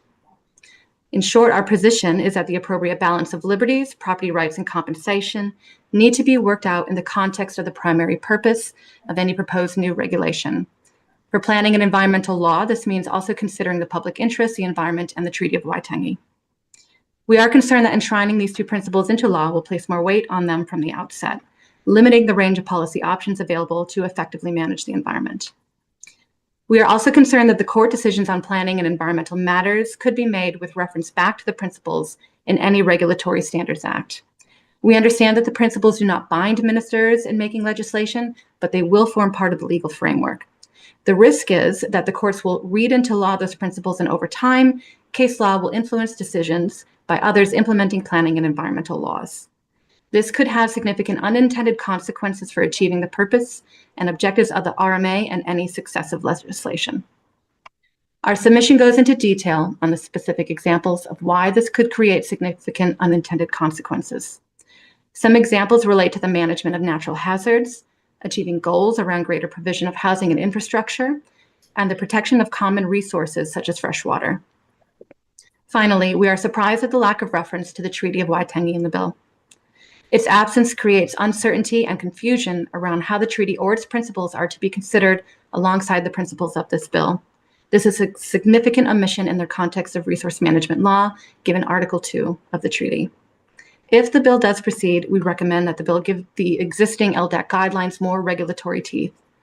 These represent a wide range of criteria for good lawmaking policy processes. We're happy to take questions. Oh, very good. Well inside time. We've got a couple of minutes, members. Did I see Venushi Walters with her hand up? Did you want to proceed with the question, Venushi? Yeah, I can. Part of it was answered, but thank you very much for your submission and in particular for your proposals. I do like the idea of the stage gate, which I think is quite a novel concept. Firstly, is there any concern about current non-compliance in terms of the cabinet process and compliance with the LDAC guidelines at present? And is your proposal that if the legislation were to proceed, that the stage gate would apply to the LDAC guidelines alone? I can take that one, Megan. I think the key question there is we're not sure. Like, that's a part of the process that the public doesn't see. And so probably one other thing we would say is that there's an expectation to publish as part of the cabinet paper, I suppose, or some separate process, what those justifications were from departing from the LDAC guidelines. It's just part of the process we don't see. And if the LDAC guidelines did form part of the bill instead, then absolutely that's an accountability measure and transparency measure to have that in some way published. Okay, right, we'll leave it at that. Thank you so much for coming in and for presenting on Zoom and in person this morning. Thank you. That leaves us, members, to our next well-known submitter and the Parliamentary Commissioner for the Environment, the Right Honourable Simon Upton. We are looking forward to this, Mr. Upton. Have we got you online? You have, as far as I know. Very good. We look forward to your 10 minutes. Please proceed. Okay, thank you. Look, one of my jobs is to advise you on the consequences of laws and regulations for the environment, and that's all I'm concerned with here. And in this case, I think those consequences are very unclear. It's, in my view, never a good idea to place words on the statute book that you can't define or you don't know how far they go. And unfortunately, the bill seeks to legislate for rights and liberties whose limitations are simply undefined. We don't know what limits apply to these rights and liberties in Clause 8 in relation to public resources like air, water, soil, biodiversity. You'll appreciate there's a lot of environmental regulation, and the reason for that is it's in public ownership or management, and so you need to actually manage it, and to do that you need laws and regulations. This bill is all about private rights and liberties, and we simply don't know how they intersect with those public resources. Now, look, it's not my job to spell out the limitations. That's your job. Actually, Principle 1 of this bill says that the law should be clear. Well, I think it'd be a good place to start, at least with respect to the environment, being clear how far these private rights and liberties go. But look, if you haven't got the time to do that, and I appreciate you probably don't, then I suggest, as you'll know from my written submission, that you insert a provision that makes it clear that no right or liberty referred to in Clause 8 confers a right to pollute water or air, to contaminate soil, or destroy significant Indigenous biodiversity. That would make it clear that you're not accidentally creating a right to do something in respect of the environment that I don't think you are. And look, I think you could simply do this. Why not ask the Minister or just ask the Minister to indicate if he does envisage that there's a right to pollute. Now, if he says yes, you've got a problem. But if, as I suspect, he'll say no, that's not the intention, then the simple insertion that I'm proposing will at least provide some limitation on what a politically appointed board could then get up to and offer opinions on. So that's my simple one-sentence way of suggesting that if you decide to proceed with the bill, and I don't think it's a sensible way forward. My lengthy submissions have given you a lot of detail. Hope you had the time to read them. I indicated that I thought about half an hour would be needed for the long one, but this submission to you is a shorter one. But I think that if you were to at least make it quite clear there's no right or liberty to pollute, then I think we'd at least put one line in the sand. I'd be happy to take your questions. Okay, thank you, Mr. Upton. We're going to go to Dr. Deborah Russell. Simon, thank you for this really great submission. It was enjoyable reading. Look, I'm looking at page 3 of your longer submission rather than the covering one. And right at the bottom, you talk about the focus on individual rights and liberties. We had a couple of submitters yesterday who suggested that this bill was not ideological at all. But I get quite a different feeling from your submission that you see it as having quite a libertarian flavour. Do you have any comment to make on that? I think inevitably, when you talk about rights and liberties and what their limits are, you are going to get straight into an ideological or a values-driven debate. I mean, rights and liberties are a creature of our legal, development. I say our, the British law world we come from. I mean, a lot of this stuff goes back into the 17th and 18th century. Extremely interesting. And these things are real. I mean, we would, all of us, I think, say, yep, I've got a right to this. I'm free to do that. But of course, these have all had to be tested in our political environment. And when it comes to the physical environment, of course, rights have actually, by first the courts and then Parliament, been cut back because we're living in a complex society. We're living on top of one another. There's all sorts of externalities. And the solutions there, I wouldn't say that they're ideological. They're normally practical solutions. What worries me about a bill like this is it suddenly brings right up to the front rights and liberties to use property, and says nothing about the other resources that are out there which are managed publicly. There's always going to be a boundary. And so I think if you want to talk in this language, then you have to delimit what that boundary is. Okay, thank you. Thank you. Venushi Walters. Thank you, Mr. Chair, and thank you, Commissioner. You make the point in your submission that the case for the proposed bill is explained to be a need to improve productivity, but you say this is not addressed in the proposed principles. Is it possible, Commissioner, that if the bill's passed the way it currently reads, that it could actually do the opposite in terms of decreasing productivity? Well, I don't know the answer to that question, but look, can I just be very clear about one point? You're referring to my very original lengthy submission, and indeed I was quoting the minister and saying the point of this bill is about productivity. In fact, subsequently, the ministry's regulatory impact statement makes it clear that's not the reason. So there's been a bit of a change over time. So I want to be clear that in the submission I'm making to you today, I'm not basing my argument on that.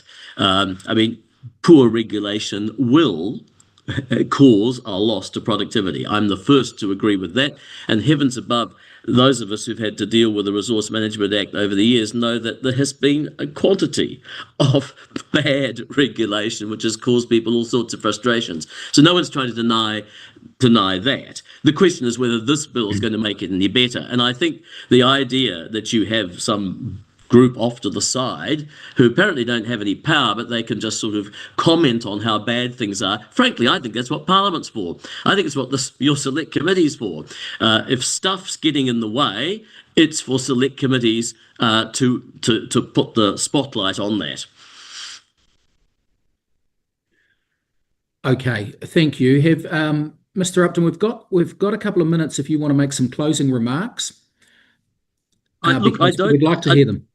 Well, look, I don't want to take more time than's needed because I really just want to make this point to you. I don't think the bill should proceed for the reasons I've set out at great length, and there's no way I could say that in 10 minutes. But look, if you do decide, I really don't think there is any harm at all in saying that nothing in Clause 8 confers a right to pollute water or air or contaminate soil or destroy significant biodiversity. I mean, making that statement, I think, would give quite a lot of people who are concerned about the bill at least some comfort that, yep, no, it's not intended to do that. There's a whole world that lies outside of individual rights and liberties, and they are just as important, and this bill isn't trying to undermine them, at least in respect to the environment.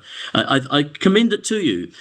You get your law drafters to tell you whether I've used the right words. You might come up with something more polished, but I think it would provide a very clear statement about what the bill doesn't intend. Okay, no, thank you. Members, any other further questions? Otherwise, we'll call it a wrap there. Thank you for coming in, broadcasting live from the Waikato. Mr. Upton, thank you for all your considerable work that you've been putting in as Commissioner since 2017 and only 2 years to go. So we wish you all the very best and thank you again for your extensive submissions. Thank you. Okay, Mr. Clerk, have we got the Tax Justice Aotearoa New Zealand Incorporated in queue? Yes, very good. In Select Committee Room 4, welcome. We're right on time, and I would like to give our members a wee break at 10:30. So let's give you 12 minutes, and we'll have to call it at that. So welcome. Please proceed. Kia ora. And thank you very much for this opportunity, and we're grateful for that extra 2 minutes. My name is Louise Delaney. I'm a member of Tax Justice Aotearoa, and yep. Thank you. I'm with my 2 colleagues, Glenn Barclay, who is Chair of Tax Justice Aotearoa, and Mr. Bill Rosenberg, whom you've already heard from this morning, who is also a member and Chair of our Policy Committee. Tax Justice Aotearoa, who are we? We are a not-for-profit organisation. Our aim is to develop and advocate for tax policies which will produce a fairer, more equal and indeed more productive society, which will reduce inequalities, reduce extremes of income and wealth inequality. We also, of course, call for a tax system which is compatible and helps promote human rights and the Treaty of Waitangi, Te Tiriti o Waitangi. We, Tax Justice Aotearoa, we oppose this bill and consider it should be abandoned. There are several reasons for this, but we will concentrate on our core kaupapa, which is tax. And my colleague Glenn will talk mostly about that. Mr. Bill Rosenberg, seeing he has already presented to the committee his views, will support us in helping to answer any questions you may have, and we hope you have, for us. We oppose the bill for several main reasons. Some of these are general, and I will focus on those. We consider that the bill is, of course, values-driven, and there's nothing wrong in itself with that, because all law is values-driven. It's the question of what values this bill promotes and affirms and assumes and puts in place as a kind of default position for our society, one that has not been asked for. The bill's ideological basis, both explicit and implicit, is oriented towards the interests of current property owners. It certainly forgets about those who are non-current, whose property rights have been taken from them. And I'm talking in particular, of course, about those populations which we have colonised, we meaning Western society. The bill's default position would frustrate attempts at new legislation for the public good in general, and specifically sensible reforms to our tax system that are aimed at or would be aimed at achieving greater fairness and efficiency. It proposes a return to 19th century policies that used to embrace normalised unfairness. The bill would be used to frustrate or deny progressive reforms to the tax system, because that is the default position. We note that the bill, as has been said before, is very broad and undefined in much of its language. But it is pretty clear that the bill includes application to the rights of companies, legal entities, not physical human beings. It's aimed at the interests of current property owners, not those who have significant assets. People who are not property owners include those who've had property lost to them as a long-term effect of colonialism and other processes which generate structural inequality. Enactment of this bill will perpetuate and perhaps increase existing inequalities. And the specific example, which my colleague Bill has alluded to, is that of workplace safety. And we all know where we came from in the 19th century. We are also certainly concerned that the bill omits any hint of a relationship with Te Tiriti o Waitangi. And it is a form, it not only does that, it also discriminates against Māori and affirms views which are not compatible with Māori communities and society. I was interested in Mr. Upton's idea of a mention of the fact that the bill would not, or an additional clause which would affirm that the bill would not detract from or would not give a right to pollution of property. If you were going to do such a thing, it would also make sense to talk about the fact that the bill would not detract from human rights, which this bill does not mention, and indeed civil, economic and cultural rights of people. With that general introduction, Mr. Chair, I will hand over to my colleague Glenn, who will talk about specific tax issues. If we can just keep in mind the time, we have got a hard finish at 10:30, 6 minutes to go, and we'd like opportunity for questions. Thank you. Thank you. The bill does recognise that taxes, levies and takings may occur, but these must have particular justifications. The default position appears to be that they are not permissible. A literal reading of the bill could forestall taxes being made for the public good, including health and environmental taxes, as well as being used to frustrate attempts to put in place new taxes to ensure greater fairness in the gathering of tax revenue and in its distribution. We have several concerns with the proposed principle relating to taxes, fees and levies. While the bill refers in its title of this particular provision to taxes, as well as fees and levies, none of those things are defined. And the proposed principles as drafted do not specifically use the word taxes or explain how they would be applied to general purpose taxes such as income tax. It is therefore unclear whether or how they are supposed to refer to such taxes. The phrases used in these principles are loaded with unacknowledged values and practical difficulties. People have very different reviews on whether a tax or levy is reasonable. There is, however, an implicit assumption in these principles that any levy would have to meet a high justificatory bar. The word levy itself may mean either a fee or for a good or service, or a hypothecated tax such as road user charge.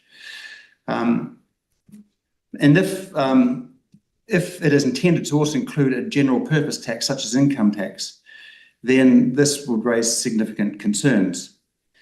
If general purpose taxes are intended for inclusion in this section, it's not clear how the principle that legislation may fund an objective or function only if reasonable in relation to the benefits that the relevant class of payers are likely to derive would apply.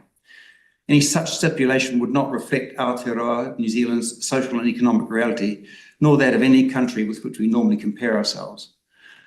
Tax is reasonably expected of one group of people in order to benefit other groups, the general population and/or wider societal, economic or environmental interests. In general terms, this is the foundation of our welfare system. Tax revenue is derived from those who have worked to ensure that people who, for whatever reason, cannot work have the necessities of life. On the question of levies again, a specific example of a levy could be a waste disposal levy. This might be deemed to be a reasonable if relating simply to the costs of running a waste disposal facility. However, if intended to mitigate environmental issues or modify behaviour by encouraging people to minimise their waste, could also be deemed as non-compliant with these provisions and therefore unreasonable, subject to disallowance. Instead of applying to current legislation only, it's possible inclusion of the word taxes in the section is intended or could have the effect of deterring change and frustrating proposals for broadening the tax base of our current system. At present, much of our tax revenue is gained primarily from income tax and GST. As is well recognised, our system has a very limited focus on the taxation of capital, and there are good arguments for moving beyond this and addressing that gap. Quickly, just a few words about the principle relating to the taking of impairment of property. And this provision, given that property does include things such as bank assets, shares, houses, vehicles, art objects, and so forth, this could potentially rule out any taxation on the basis that it is some kind of form of theft.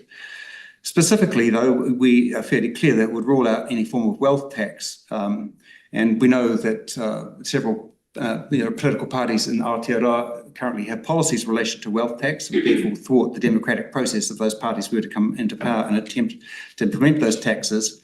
And we're also aware that there are countries overseas who do operate wealth taxes. So rather than viewing tax as theft, we prefer Oliver Wendell Holmes' view that tax is the price we pay for a civilised society, and we should have the legislation that enables that to happen. Thank you. Thank you. We've got time for one question if anyone's got a question to Tax Justice Aotearoa. Can't see any hands up. You've obviously used your 10 minutes well. So thank you for coming in and giving us that time. I've got Dr. Deborah Russell just quickly. Dr. Deborah Russell. Look, thank you for this and for all the work you do in this space. One of the things I find hard about this bill is it's got a very individualistic focus, whereas taxes are necessarily a collective activity. Do you have any comment on that? Yes, very much so. I finished with that quote from Oliver Wendell Holmes because that is, how we see tax. It's a collective effort, and this, as you rightly say, this bill is highly individualistic in its approach, and we see, tax as a collective good. It's how we all contribute to make a better society, and if we treat it purely as a highly individualised cost to individuals, then we lose the societal coming together that is so important. Thank you. Okay, thank you. Thank you so much for coming in. Members, that leaves us with a 10-minute break. We'll come back with the SPCA at 10:40. I'll ask you to turn your microphones and cameras off in the meantime. Thank you.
Okay.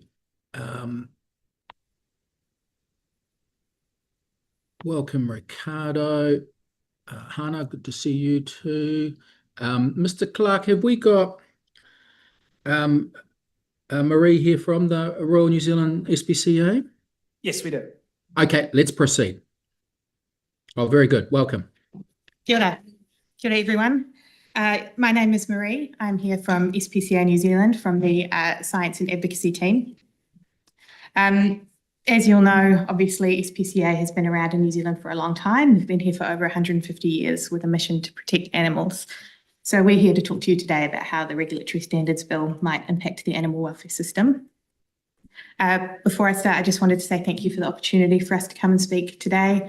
I know many people didn't get that opportunity, and I just wanted to acknowledge some of the other organisations that you would have seen that made submissions similar to ours. So that includes the New Zealand Animal Law Association, Veterinarians for Animal Welfare Aotearoa, the Animal Justice Party, and some others as well. And I can vouch for all of them that they're not bots, just in case anybody is asking. So in terms of SPCA's position, we oppose the Regulatory Standards Bill. We don't think it should continue. That's for two main reasons. One of them is that it doesn't address our existing concerns or the concerns of the Regulations Review Committee around some existing problems that we see with animal welfare legislation in New Zealand. And secondly, that it threatens animal protection in New Zealand going forward. So we have made some recommendations to improve in our submission. I'll take those as read. I won't spend a lot of time on those, but I just wanted to highlight a couple of key points from our submission. So the first one is around animal welfare as a public good. And that's similar, I think, to probably what you've heard from a lot of other submitters so far. The environment, biodiversity, public health, all of these things. Animal welfare is another type of public good that you could add to that list. It's not represented in this bill at all. Obviously, the bill is very focused on individual property rights. And, you know, I just wanted to point out that animal welfare in New Zealand is an almost universal Kiwi value, right? We're proud of the way that we look after animals. People who have animals and are responsible for animals are generally doing the right thing. And New Zealanders care for animals in our homes, in our communities, on our farms, and in the wild. And that's why we highlighted a quote from the Deputy Prime Minister and leader of the ACT Party around, you know, their way when they recently announced some regulations around dog tethering or banning the life chaining of dogs. You know, they talked about making New Zealand a better place, not just for people, but for dogs too, right? So this is something that we can all agree on. The other thing I just wanted to touch on was the concept of animals being property, which creates some potentially unique sort of problems with some of the principles in this bill. It makes especially the liberties and the taking of property principles nonsensical from our perspective. So for example, if you're looking at the taking of property principle, imagine an animal welfare inspector out in the community looking at a dog that's been mistreated, neglected. They're considering taking the dog from the owner. They have powers to do that under the Animal Welfare Act right now. Under that scenario, the dog is the property that is being taken. It is also the beneficiary of being taken. The dog is the one that benefits from being taken, right? So the taking of property principle implies that the beneficiary should pay the person who owned the property. That doesn't make sense in this scenario. The other person who could pay is the person who is acting on behalf of the person who benefits. So maybe arguably that is the SPCA who should be paying animal abusers, but I'm not quite sure that that's what New Zealanders are expecting when they're looking at principles like these. The other one obviously is Liberty's principle, which talks about protecting individual, you know, people being able to do whatever they like essentially with their property, which includes animals, and doesn't provide for any restrictions on what they can do for protecting those animals in question. The last thing I just wanted to touch on was the good lawmaking principle and the fact that the principles are non-binding and acknowledging that. Defining the benefits of animal welfare, and obviously the good lawmaking principle talks a lot about costs and benefits of different legislation. And defining that benefit when we pass animal welfare legislation can be difficult, especially when you're weighing it up against cost to farming industry, for example. But that doesn't mean that the benefit doesn't exist, and we should make an effort to measure that benefit. So when we're looking at historical examples like the banning of battery cages for chickens, the banning of sow stalls for pigs, or the banning of live export by sea, all of those examples were the right thing to do. They belong in the past. They were well supported by the community, and they did have costs for industry that had to be weighed up. They were already weighed up. You know, we did that process already. This good lawmaking principle doesn't make that any clearer or more helpful for us. In fact, it makes it more murky. And lastly, just wanted to acknowledge that the principles are non-binding, of course, but the Animal Welfare Act itself and its purpose of protecting animals, and this bill and its purpose of protecting people to do whatever they like with their property, they are at their heart in complete opposition to each other. They don't sit well together. The outcome of that may be that already stretched officials have to write a little essay every time that they want to do animal welfare legislation explaining why it should be exempted. That's bureaucratic red tape. Frankly, that's a barrier to animal protection that we don't need and that we didn't ask for. So thank you for your time. And if there's any time left, I can take questions. Thanks, Marie. And I think we're all in strong agreement with good animal welfare being a key Kiwi value. And thank you for all the work you do. Members, we've got time for a quick question, if anyone has one. I'll just jump in. My computer seems to have frozen. If you put your hand up, jump in. Otherwise, we'll move on. Just struggling to see our members. Okay, okay, no one's jumped in, so we'll leave it at that. Marie, thank you for coming into Select Committee Room 4, and enjoy the rest of your day. Thank you.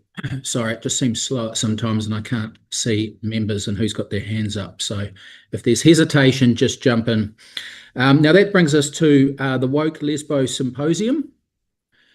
This did tick. I have to say this. You were my nomination, and I'm sure others nominated you as well to speak. For me, it was purely out of intrigue. So please don't disappoint. I know Dr. Duncan Webb will be winding back the tapes because it tickled his fancy too. So we look forward to your presentation. Thank you for fronting up in Wellington this morning. Kia ora for that, Mr. Brewer. Tēnā koutou, thank you very much for having us. I am Penny Earhart, a founder of the Woke Lesbbo Symposium, which is a collective of writers and thinkers from Aotearoa and Australia of diverse backgrounds, identities and orientations, whose members work within a social justice framework. I'm also a public policy specialist and hold a doctorate in law from Oxford University. My colleague Helen Gilby, who is online, will start her submission. Tēnā koutou. Thank you so much for this opportunity to speak. Ko Helen Gilby, taku ingoa. I'm a writer, a widowed solo mother and a descendant of Ngāi Tahu, Te Ranganga o Mauriki. I'm speaking on behalf of those who are often impacted by ideological driven legislation. Solo parents, Māori, queer, disabled people. For us, good regulation is not abstract, it's about dignity and survival. We strongly oppose the Regulatory Standards Bill. This bill locks in future governments to a rigid ideological framework that prioritises short-term investment principles and market efficiency over long-term socially sustainable policy. It reduces governance to a checklist and elevates private property in a narrow concept of individual liberty while sidelining values that build a thriving society. Equity, care, environmental protection, and tino rangatiratanga. While supporting business is a part of governance, it is not the government's only role. Society's well-being cannot and should not be reduced to serving business interests alone. The bill also undermines our constitutional foundations. Te tere o Waitangi is not a courtesy. It's a founding document that underpins the legitimacy of Parliament itself. To exclude it from a framework on good lawmaking is both incoherent and unjust. We're at a time that calls for bold, flexible and long-term leadership. This bill does the opposite. I urge the committee to reject it outright. Kia ora. Yes, so the Regulatory Standards Bill is an indulgence which promotes silly, outdated libertarian ideals. If these were merely facile, they might be funny, but wielded by people of position, wealth and power, they are frankly dangerous. A concept of humans individually and as a society that reduces our values to private property rights and efficiency is a dry and wizened thing, antithetical to our country's values of a fair go, caring for others, environmental protection, honouring Te Tiriti o Waitangi, and as previous speaker said, caring for animal rights. This bill sets out values that purport to be principles of responsible regulation and good legislation. However, in fact, they are narrow values drawn from the work of old economic ideologues such as Milton Friedman and Friedrich von Hayek. History has proved that these benefit for few. Trickle down is like pissing on people and telling them it's rain. This bill will parachute extreme neoliberal principles into our constitution and redefine rights to suit the agenda of large corporations and the very rich. The bill co-opts and weaponises the language of rights and equality in the pursuit of an unjust and unequal society. It is dishonest in that it claims to support the rule of law, while in fact undermining it on multiple fronts. Others have spoken about its damage to our constitution and how it is yet another illegitimate attempt to sideline Te Tiriti. I want to quickly draw your attention to the bill's flouting of the international rule of law. As a nation, we sign many treaties and are obliged to adhere to the commitments we make in so doing. But despite claiming to promote the rule of law, this bill ignores basic principles of the international rule-based order. Sidelining these for assessments of good lawmaking sets us up to breach our international legal obligations and threatens our status as a good global citizen. No international human rights conventions are recognised in this bill, meaning that they will be invisible in assessments of whether or not something should become or even remain law. Take just one example, the International Covenant on Economic, Social and Cultural Rights. Rights to just and favourable conditions of work, housing, social security and the highest attainable standards of health, as well as kids' rights to an education, the right of trade unions to function freely, and the family's right to the widest possible protection and assistance. All these are at risk if this bill becomes law. Compliance with our obligations under environmental treaties is similarly threatened, and the list could go on. The Regulatory Standards Bill does not support good lawmaking. It pushes a fringe neoliberal ideology. And the irony is it creates a giant, inefficient money pit costing over $18 million per year to do so. As the woke Lesbbo Symposium, we recommend that you tell Parliament to ditch this monstrosity. Thank you very much. Happy to take questions. Okay, that was loud and clear, and I think you might even have got the quote of the morning, something to do about rain, but I won't repeat it. I'll go to Dr. Deborah Russell. Morena, look, thank you for your work, obviously on this bill, but also in this space in general. It's great to hear from your voices. We had a couple of submitters yesterday or the day before, I've lost track now, who asserted that this bill was not ideological at all. Do you have a response to that? I'll speak first. It absolutely is. As has been mentioned by many, there are things that are key core New Zealand values that are not in it. What this bill promotes is a narrow understanding of equality and rights drawn from liberal philosophers of yore, but not updated since the time when people could own other people as slaves, when women and children were considered basically chattels. We've actually moved beyond that. The bill is stuck in that to the extent it draws on any values, it's a originalist version of American constitutionalism that it draws on. This idea of liberty, freedom, and equality are all quite particular meanings that don't reflect their usual use. For example, equality actually includes notions of distributive equality, transformative equality, recognition, and participation. It is not merely narrow Aristotelian like for like equality. I don't know if Helen has more to add. I just would like to echo everything that Dr. Penny has just so eloquently said. The bill very narrowly highlights the framework that is going to be used for any future legislation, and I believe it is incredibly disingenuous to infer that those are anything but neoliberal ideologies that place economic benefit and support for business interests above wider collective good, or policies that possibly have longer term benefits which can't be measured in a quarterly return. Thank you. Okay, we're at time, but we're ahead of time if you get the drift. I'm going to go to Ricardo Menendez-March. Yeah, kia ora, thank you for your submission.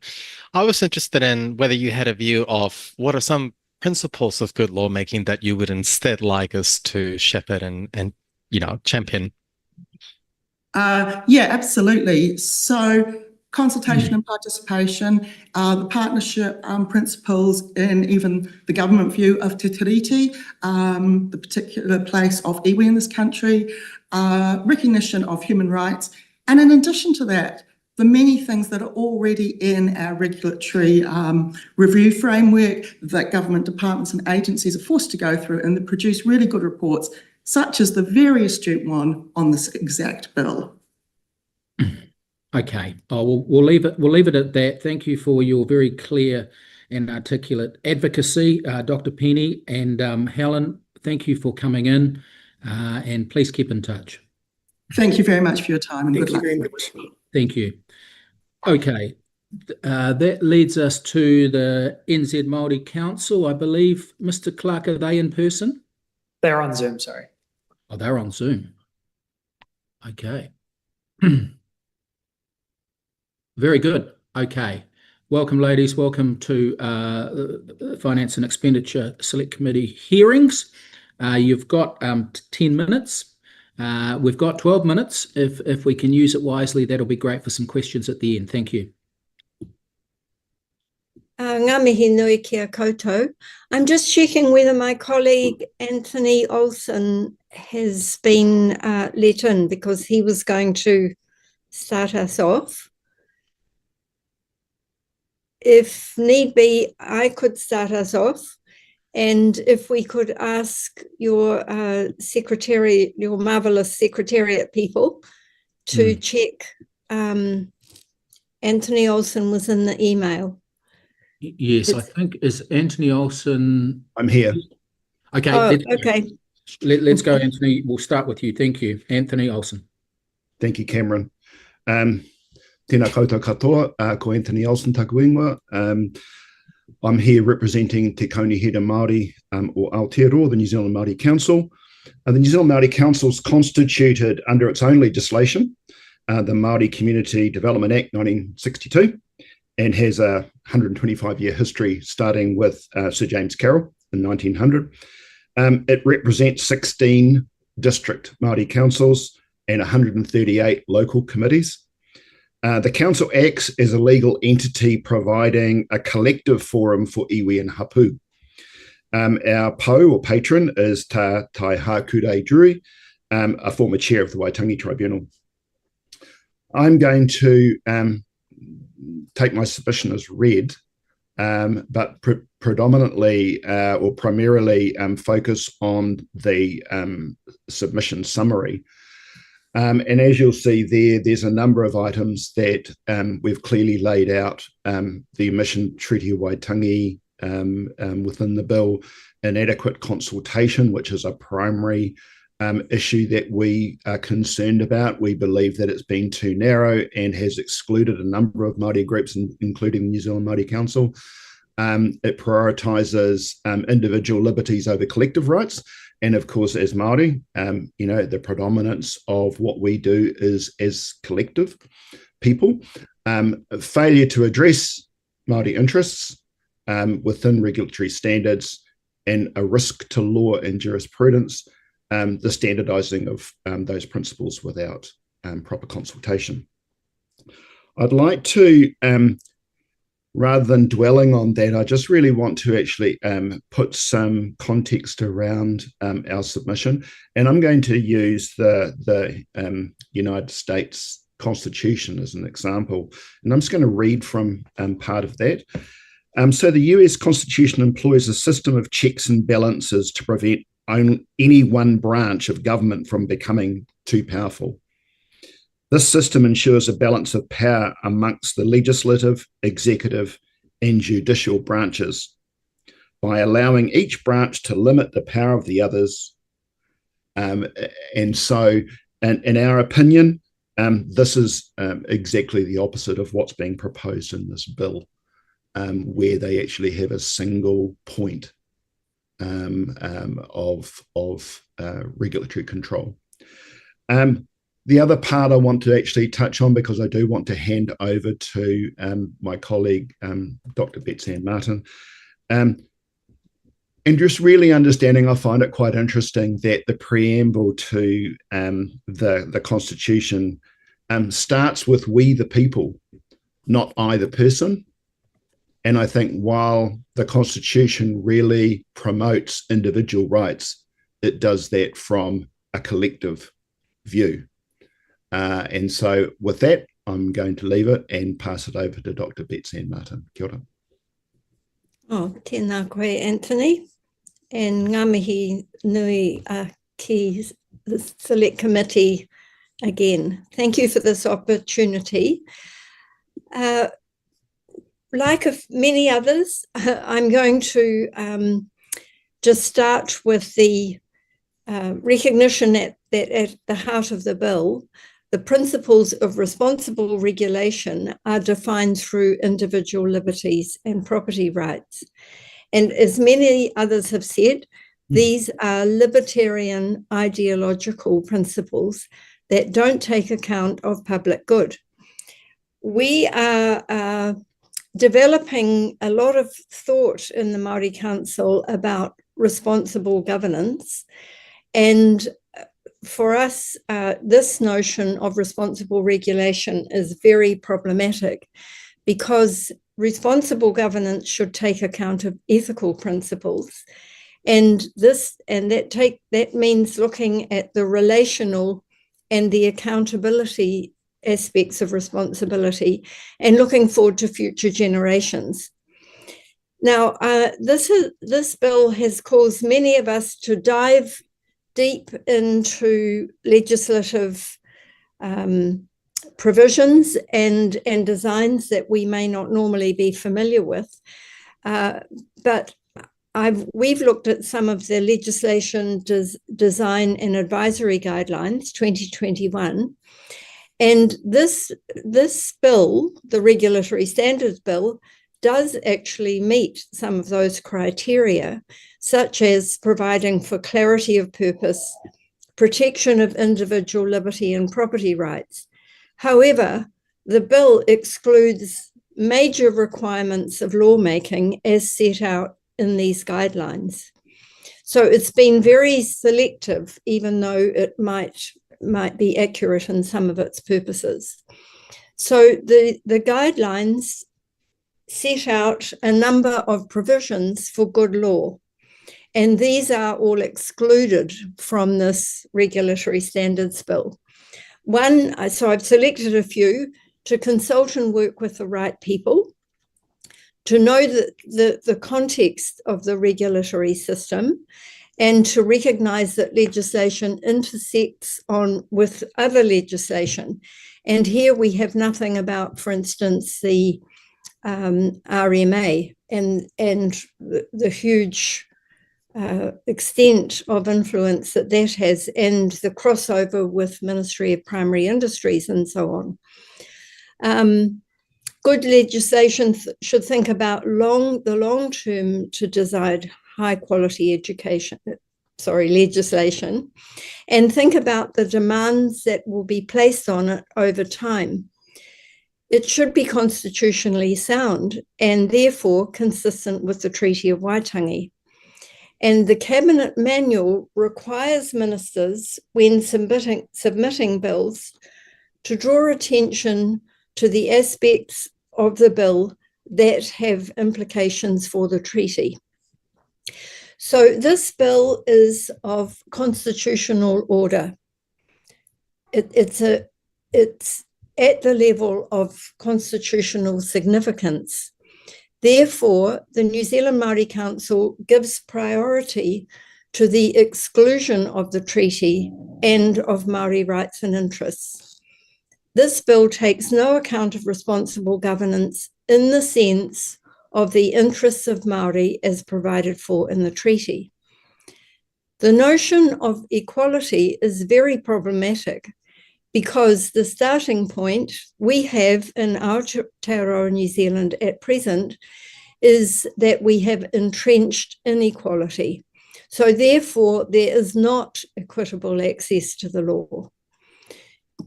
Any provisions for the treaty by this coalition government in other legislation have been limited to treaty settlements. And we consider that this is not representative of all Māori and that there's grave error in the way that Māori are being excluded. I mean, the New Zealand Māori Council, FOMA and Māori Land Trust, for instance, are not being taken account of in any of the legislation that's being developed by this coalition. And of course, they're not accounted for in this bill.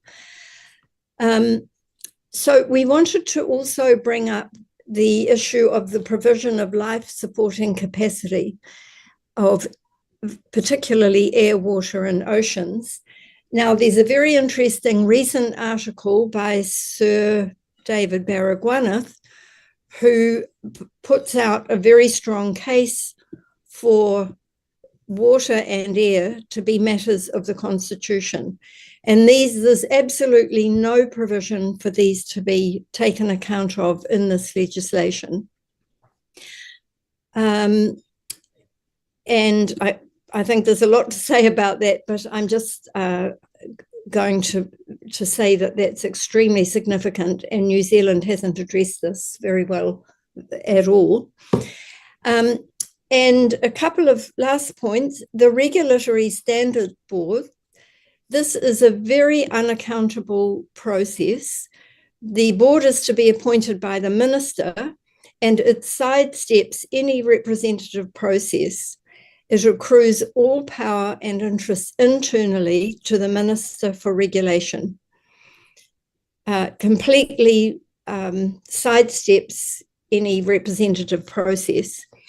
Now, the last question I want to make as a serious question to the Select Committee is that Section 24 and 25 states that the principles in Section 8, that's the core of the Act, of the bill, are not enforceable in the courts.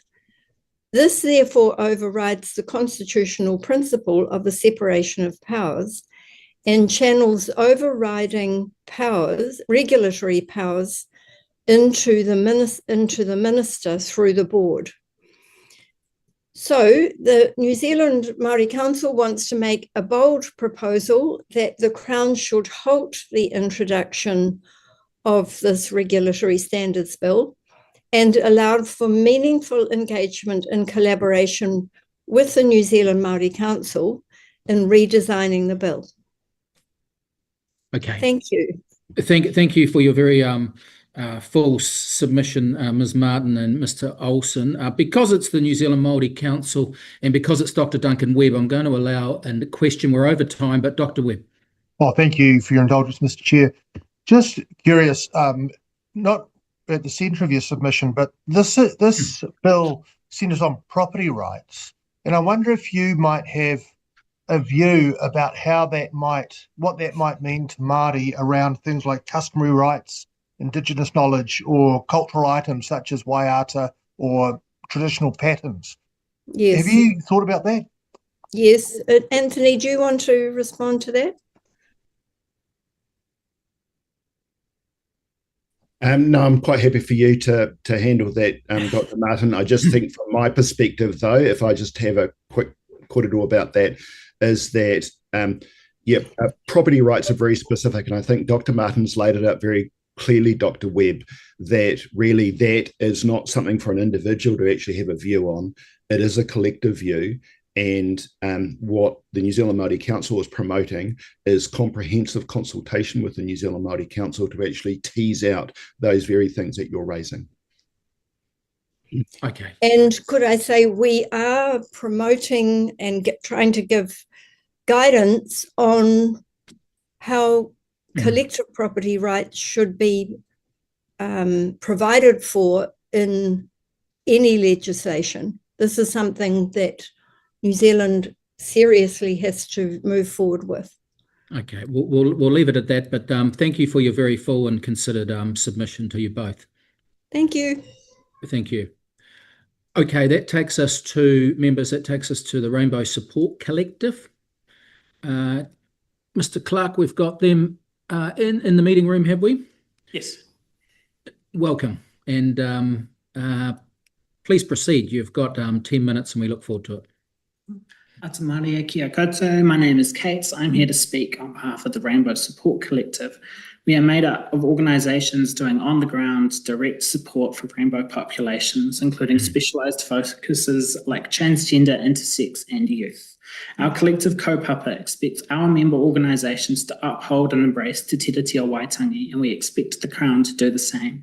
The much discussed breaches of Te Tiriti are on their own sufficient grounds for us to oppose this bill. However, we have additional comments to add to the many who have made these and other criticisms.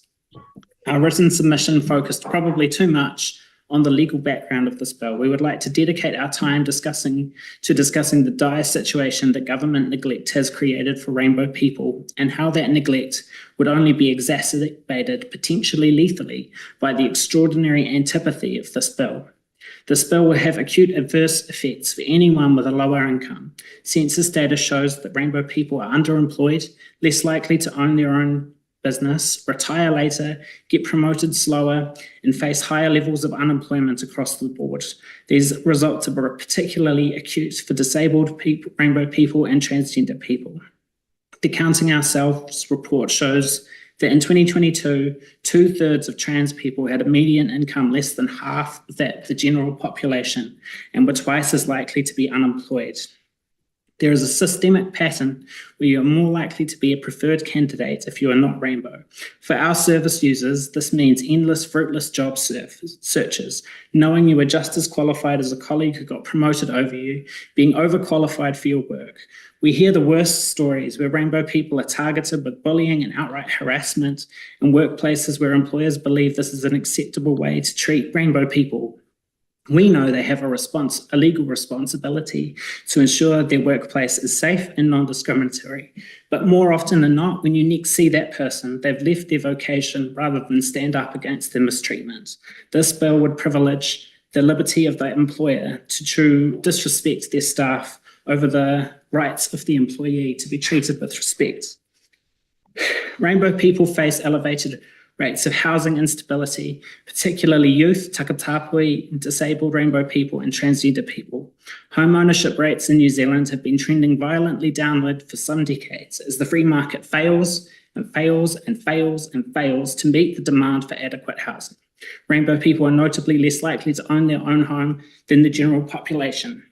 Renting populations are adversely affected by poor living conditions and rent gouging, all of which would be severely impacted by legislation that prioritises the liberty of landlords to be slumlords at the detriment of policies that might control rents or uphold a minimum standard of living for renters. Almost 1 in 5 transgender people have been homeless at some point in their life, with Māori and young people being at particular risk. We know that discrimination from landlords is a driver of homelessness. Discrimination, abuse and hostility from fellow tenants is also a major factor. And for young people, being forced out of households where before they have the means to pay rent and live as adults is another major factor. The stories we hear are harrowing. Teenagers living rough and sleeping on sofas, or being vulnerable to exploitation from older flatmates because their parents prefer to have an estranged child than a transgender child. People in social housing are bullied mercilessly by their neighbours, while there are not enough support workers to manage the complexities, and the motel operators who own the emergency housing are not all trained to manage them. Rainbow people are the ones who end up getting moved or leaving emergency housing that isn't safe. Transitional housing that's segregated by gender in a way that essentially excludes transgender people. The RSC has long advocated for rainbow specialised housing, rainbow competency and race in housing services, none of which has ever happened. We did briefly have a homelessness strategy, which at least acknowledged our situation, but now even that is gone. This bill will unavoidably exacerbate the housing crisis in New Zealand, and rainbow people will be among those suffering most from housing insecurity and homelessness and all the costs to well-being that comes with these things when it does. Rainbow people are also disproportionately affected by sexual and family violence and face a harder time in education, especially should the curriculum continue to erase our voices, identities, histories, and bodies. Rainbow people, especially transgender people, are already severely neglected by the healthcare system. Surgeries that have a comparable cost and impact on life as a hip replacement surgery have unreasonable application criteria, years-long wait lists, centre after centre withdrawing the service completely, and people getting kicked off wait lists, in some cases after decades without any warning.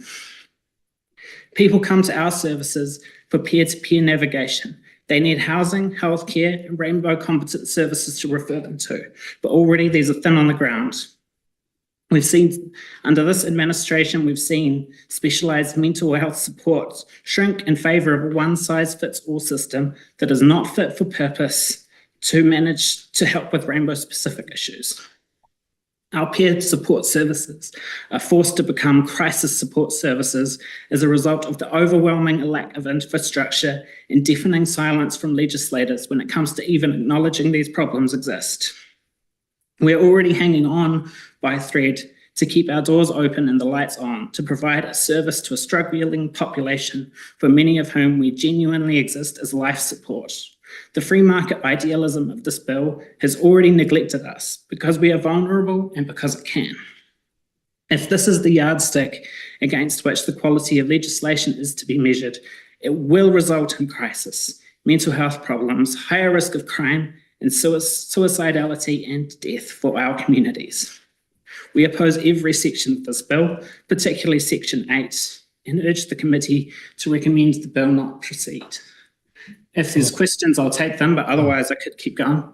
We're at time, Kate, and thank you so much. I'm sorry we're not there in person with you, but I can assure you every member was all ears. Members, have we got a question? No, I think you've made yourself loud and clear. So thank you for coming into the Select Committee room and presenting this morning. Thank you. Thank you. All the best, Kate. Okay, that brings us to Internet New Zealand. We can only hope they've got their internet working and their connection working, and know how to work the Zoom machine. Well, I am still waiting. Good morning. Good morning. Kia ora koutou. I am still waiting for my colleague, but I'm happy to begin. Yeah, please do. So I am here from Internet New Zealand, who run the .nz domain name for New Zealand. I think when I last looked, there are 755,000 New Zealanders with domain names. And hopefully my colleague Rose will join me shortly. I just want to start out saying we're strongly opposed to this fourth attempt at a regulatory standards bill in Aotearoa. You know, we understand the importance of high quality regulation extremely well. Good regulation is essential to a well-functioning society. And it's important that our regulatory settings are trusted, kept up to date, and fit for purpose. So, you know, that this is a bill we've been really interested in for those reasons. We're deeply concerned that the bill in its current form might fundamentally undermine our core purpose as part of a global initiative to foster an open, secure and free internet, participated in by Aotearoa New Zealand by introducing unnecessary complexity into regulation and determining outcomes through a narrow ideological lens. And we've got 3 key points to make. The first is, you know, this is amazing, but the internet is not owned by anyone. Just think about that for a moment. The billions of people connected to the internet, and it's not owned by anyone. It's a staggering fact. Content on the internet may be owned by someone, and the infrastructure it runs on is owned by someone, the pipes or the satellites. But the logic, the protocol, the policy settings, this layer of the internet, which is the bit that Internet New Zealand engages with globally, is not owned by anyone. It's run on a global model of collaboration and consensus. Multiple stakeholders work together globally to keep the internet. So the growth that we've seen over the last 2 decades has been possible. The stability, the security, the openness, and the interoperability of the internet is protected and maintained. The stakeholders were actually agreed at WSIS in 2005, the World Summit on the Information Society. And the stakeholders were civil society, tech industry, academics, business and governments, all with equal voices. So I just wanted to say that because in New Zealand, the .nz domain runs on and is consulted through multi-stakeholder processes in this country. And this bill is clearly not in any way related to engaging all the people whose voices need to be heard in order to have a good outcome. So the second issue is collective versus individual rights. This balance is critical. In the internet, the vision 25 years ago is it would be open to anybody. There would be no restriction. It would be the new frontier. And that has failed because it's created harms that nobody envisaged and we were not ready for. So this bill would lock Aotearoa into a 20th century regulatory tool for 21st century digital challenges. I want to be really clear about that. We're already well behind our comparator organisations, Australia, Canada, or the European Union. And the focus in the bill on individual rights will make collective good of people in New Zealand much harder to respond to via regulation. I'm not sure what I understand the hand up. Do I stop or? No. Okay. Duncan's just in anticipation. Okay, great. So the third point is digital regulation is lagging in Aotearoa. Ensuring that online harms that New Zealanders experience and evolving technologies are considered equally alongside individual rights, that is consumer protections and online harms to AI. We're not in action in this space at all. We note the bill makes no mention of Te Tiriti, which is a core document for setting equity and fairness between all New Zealanders. We acknowledge that others have submitted to the impacts on Māori, and we support the perspectives such as iwi organisations, Māori Women's Welfare League, Kahui Legal and others. So those are our 3 key points. I'm going to hand over to Rose, who is our General Manager, Public Impact, to talk a little bit more about those 3, and then we'll just summarise. Kia ora, Rose. Kia ora tātou. So I'm just going to cover our multi-stakeholder approach. So as Vivian said, our global economy has been built up and relies on the internet every day. And the multi-stakeholder model is actually what's made that so successful, open and accessible. But Internet New Zealand is part of a global technical community, and multi-stakeholderism is core to how we work, and we defend that model both globally and locally. So multi-stakeholder governance models such as ICANN highlight inclusivity and collaboration amongst all the stakeholders, which includes civil society and Indigenous partners. And when done well, and everybody has a say, it's a proven model that works. So we think this bill could benefit from taking a multi-stakeholder approach. However, what we do see is the proposed bill creates structural bias that excludes Māori from their rightful role as a constitutional partner and contradicts the spirit of multi-stakeholderism, which is how we work. Also, multi-stakeholderism creates trust. So trust in institutions is critical for democracy, as I'm sure you all know, not political appointments. And that trust is a critical element also for developing future-focused digital policies that both empowers communities, but also that, they have buy-in to. So the bill doesn't have an inclusive ethos, and we think it risks exacerbating outdated or inequitable outcomes. And in particular, the proposed regulatory standards boards is really the antithesis of the multi-stakeholder model because it reduces who's at the table to a very select few. The second point I'd probably like to cover is we're lagging behind on regulation.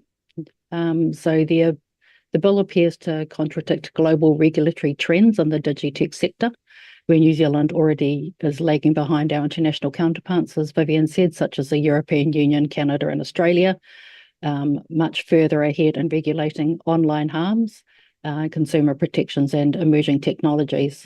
So at the moment, in online spaces, I think we rank 33rd out of 38 OECD nations in inclusive digital governance, and our latest Internet Insights survey, which we run every year, found that 55% of New Zealanders were very or extremely concerned about the internet's role in spreading hate speech and extremist content. So we feel that the proposed bill would likely obstruct the development of necessary regulatory tools because it would prioritise deregulation over vital and overdue legislation that is really needed for online spaces. And that is because it privileges individual and corporate rights over New Zealanders' collective well-being.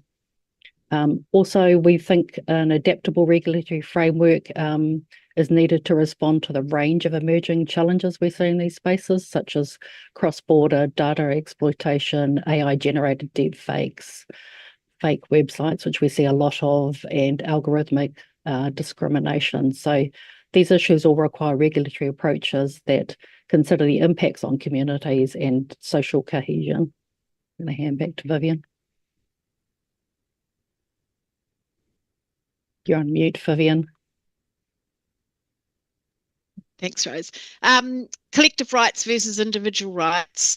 Internet New Zealand wants everyone in Aotearoa able to equitably participate online. These days, we think of access to the internet and participation in it as a right.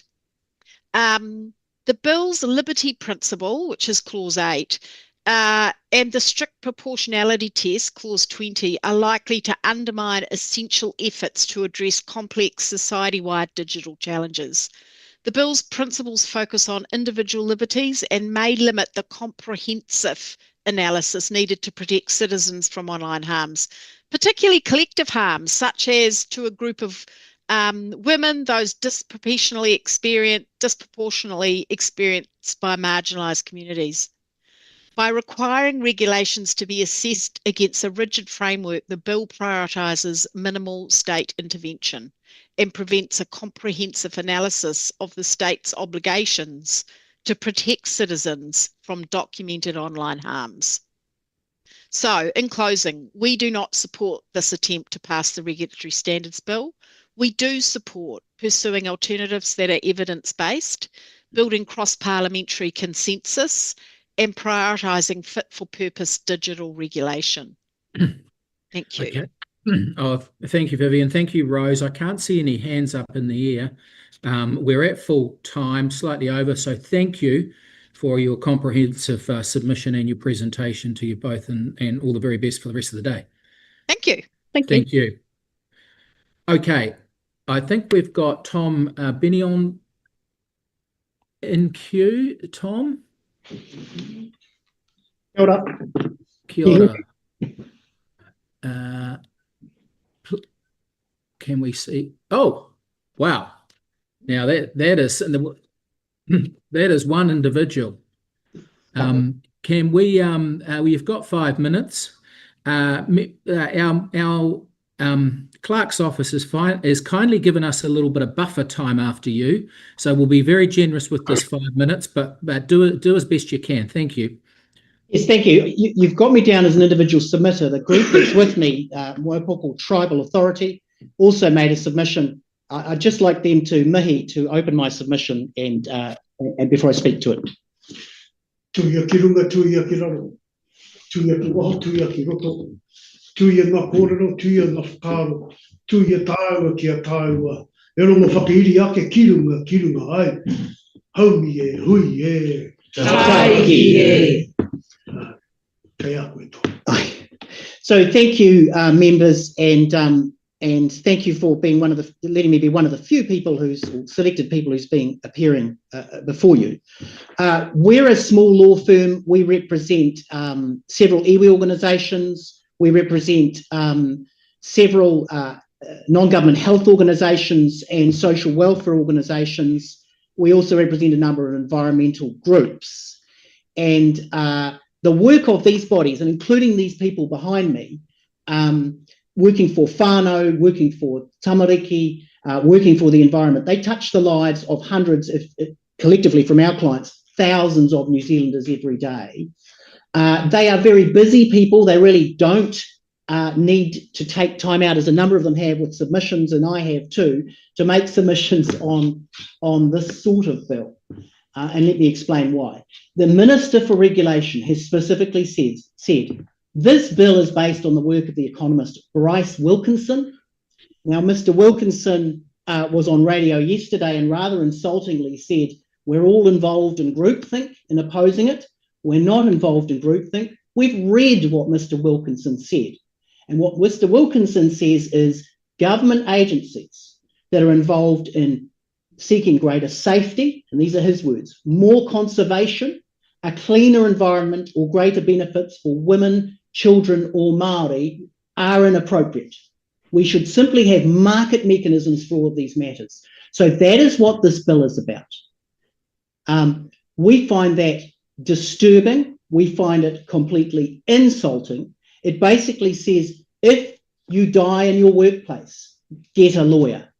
If you are a child in poverty or from a broken family, find a lawyer.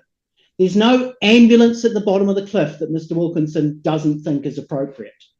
He doesn't believe, and nor does the Minister of Regulation, obviously, in a society where collective people come together, attempt to work together, as these people do every day, and try and make the lives of communities better, try to rescue children from difficult situations, try to help tamariki through, try to save us all, as these people, good people, did from the COVID epidemic, when they put all the families of this region in safety, in lockdown, took food to their houses and all those sorts of matters. These people here do not have time for these fantasies that are being proposed from Parliament.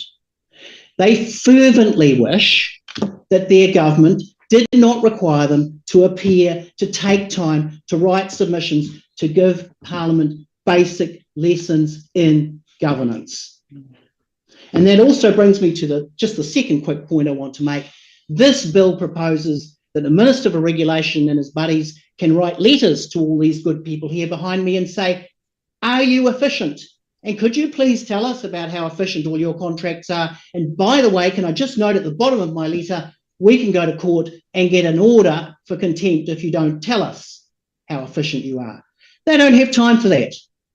They're busy helping people in their lives every day, and that's the submission. Thank you very much. Strongly oppose this bill, and I think all the people here do as well.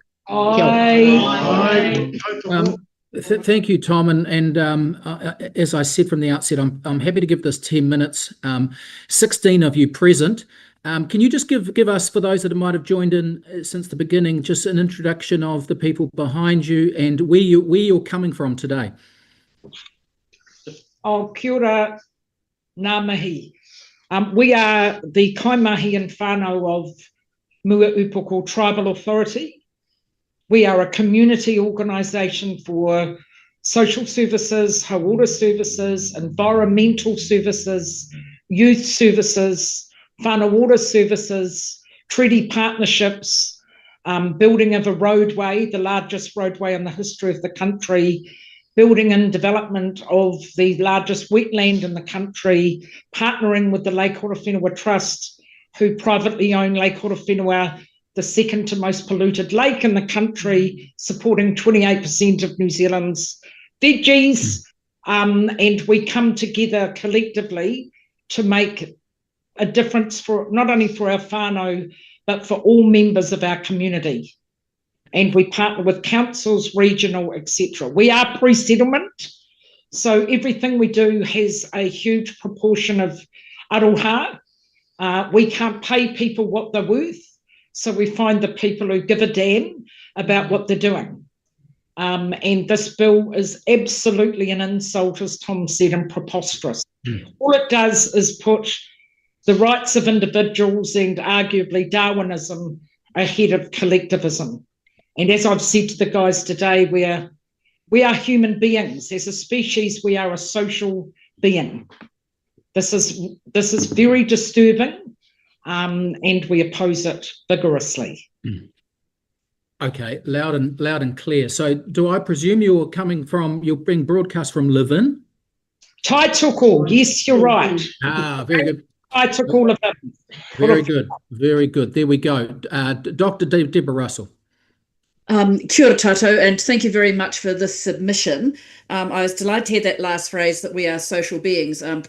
People misattribute to Aristotle, saying that we are man as a political animal. The better translation is man as a social animal, and live in community. So I was just delighted to hear that phrase. Look, I just wanted to go to the actual submission, Mr. Benyon, and you say about the 5th paragraph down, I personally think that political theory, and you don't name the political theory, which you refer to in your previous paragraph.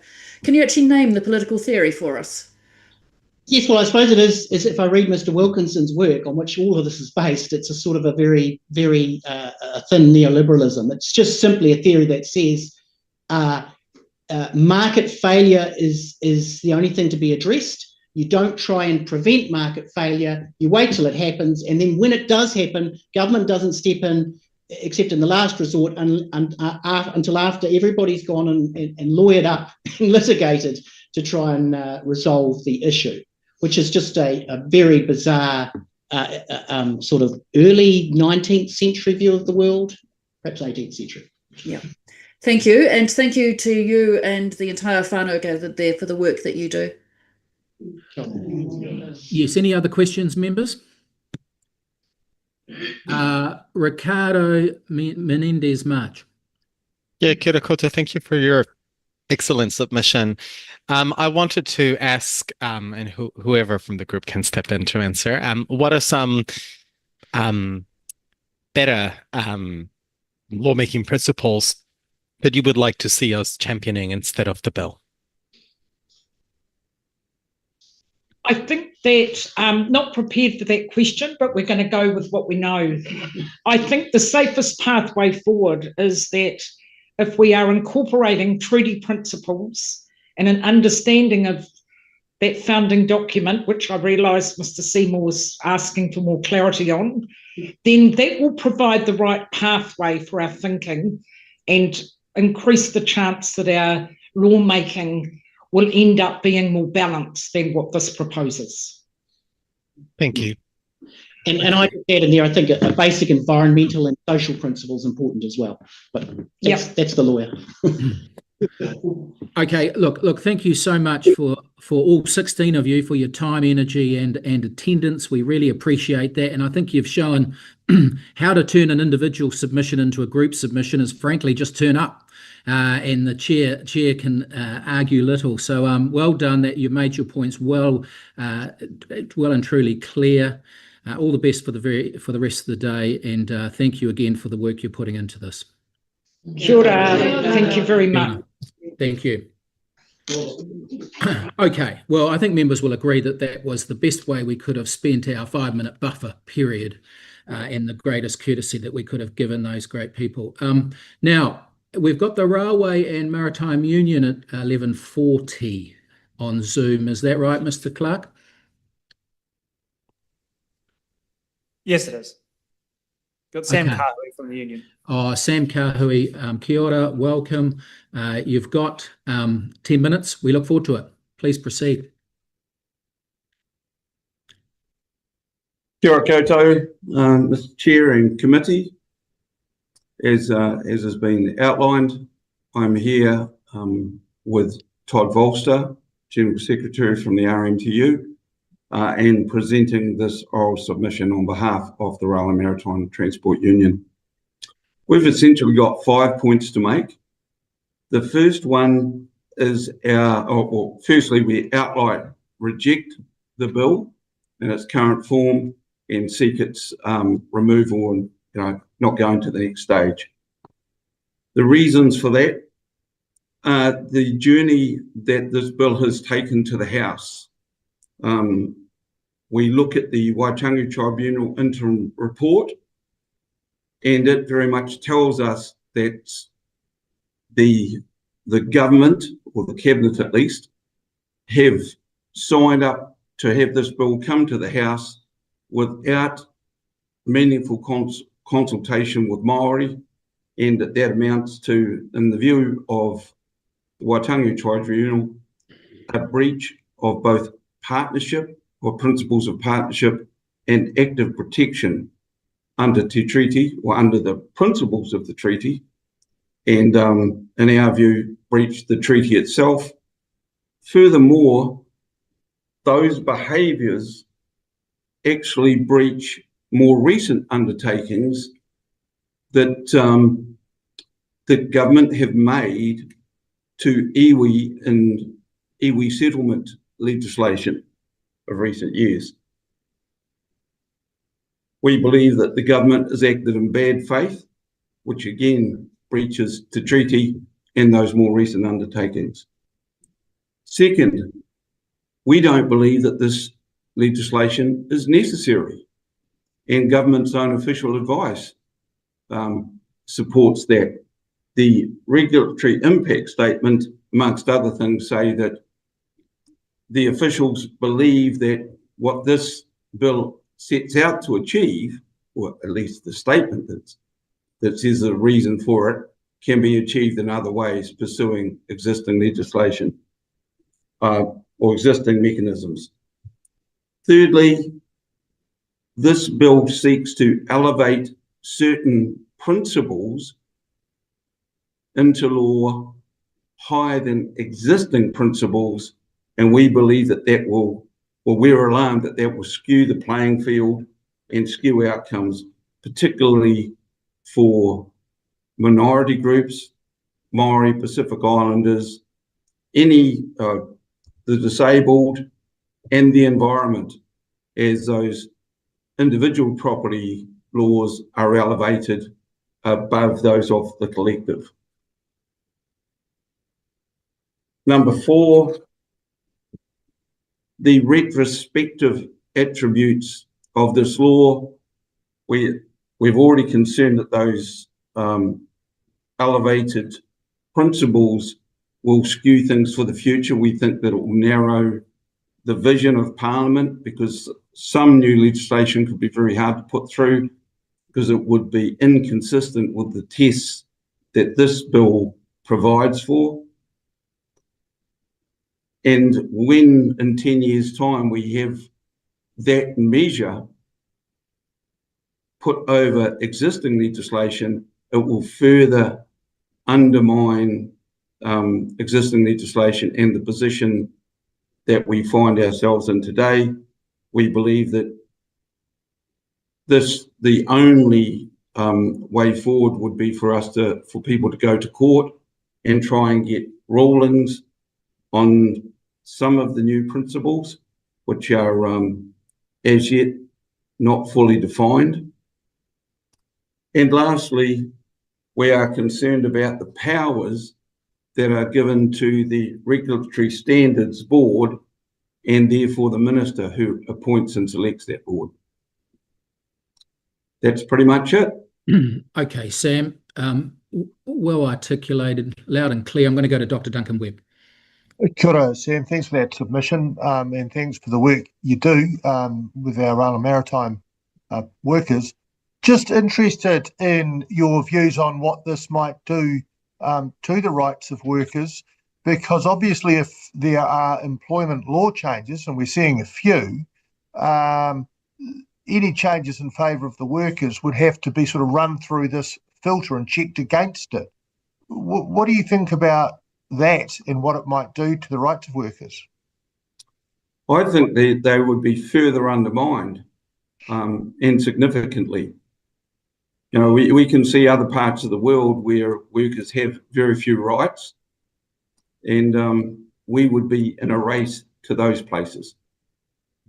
Thank you for that, Dan. Okay, any other questions for Sam? Well, doesn't look to be. Sam, you've made your points very clear. Thank you for giving us your time and your submission this morning, and wish you all the very best for the rest of the day. Just before we go, I would like to thank again the committee. I'd particularly like to thank the Secretariat that have been given a huge amount of work as a result of this bill, and also to the other presenters or submitters, both for and against. Thank you. And the Secretariat will really appreciate that, and they are doing a fantastic job queuing everyone up. We've only had, in the first 2 days, I think only one entity didn't appear, and so they're doing a great job. It's running very smoothly, and we'll try and keep it to time as well. Thank you. Kia ora koutou. Appreciate that, Sam. Kia ora. Okay, that goes to, we might have jinxed it now, but let's go to the Royal Forest and Bird Protection Society of New Zealand. We got them queued up, Liam? Yes. If I'm guessing by the background, Richard. Kia ora koutou, and thank you for the opportunity to talk to the Select Committee today. My name is Richard Cappy, and I am the GM responsible for policy and advocacy with Forest and Bird. And hopefully Tim Williams is joining me. I'm not sure if Tim is on the call. If not, I will just speak on behalf of the Society. As you may know, Forest and Bird is New Zealand's oldest and largest environmental organisation. We operate on the ground in communities across the motu, carrying out practical conservation mahi. We're funded and supported by over 100,000 New Zealanders, and we've worked with governments of all shapes, sizes and colours for over 100 years. In doing this, our constant goal has been to be a voice for nature, te reo o te taiao. As we set out in our submission, we have made the decision to oppose this bill because we feel it would undermine the ability of Aotearoa New Zealand to protect and look after what we all know is a particularly unique and special environment. In an era of climate change and biodiversity loss, this imperative is global, national, and local. As a country with such remarkable, unique species, our responsibilities as a nation are particularly keenly felt. We have a special affinity with our environment, I think it's fair to say. We talk about it being part of our DNA and part of our national identity. Regulation has a crucial role in protecting our environment. It is a key instrument that is used to help us balance competing interests. In the environmental space, we know that individual or private interests can come into conflict with public, community, or national interests. Forest and Bird's own experience at the local, regional, and national level is that it is very important that we have clear, robust, and appropriate systems in place to navigate this. This is because our natural ecosystems are interconnected and independent. They do not sit conveniently inside private property boundaries. It's well established and understood that the impacts of an activity in one place can be felt much further afield, having effects on the wider community, locally, regionally, nationally, and even internationally, as well as impacts on a person's immediate neighbours. We can all easily understand that a healthy environment is good for New Zealand communities, and that we have an obligation to ensure that we are regulating effectively and appropriately to protect our unique and endangered species and ecosystems. Forest and Bird is concerned that the proposals in this bill weaken the ability of decision makers to ensure that environmental protections are put in place to look after these ecosystems and the important services they provide to all of us. My colleague Tim Williams, who's one of our in-house legal team, will now speak a little bit further to our concerns. Thank you, Richard. Kia ora committee. In addition to our practical conservation work, Forest and Bird also works closely with communities and government, locally and nationally, with the aim of improving our environmental law and policy. We engage in consultations such as this one, and we also participate in many important plan changes and resource consent applications. And as a result, we have a good idea of how legislation works in the environmental space.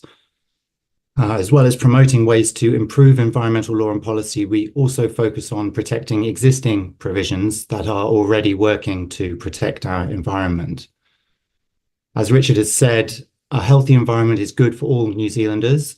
However, the so-called principles of responsible regulation in this bill do not recognise this at all. In fact, they consistently pull in the opposite direction. The principle on liberties states that an individual's freedom of action should only be limited where this can be shown to be necessary to protect the liberty, freedom, or right of another person.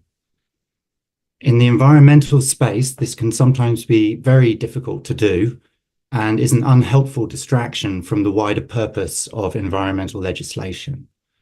For example, if I destroy a significant indigenous habitat on my land, or I kill rare and endangered animals on my land, this may have no effect at all on the liberty, freedom, or right of another person.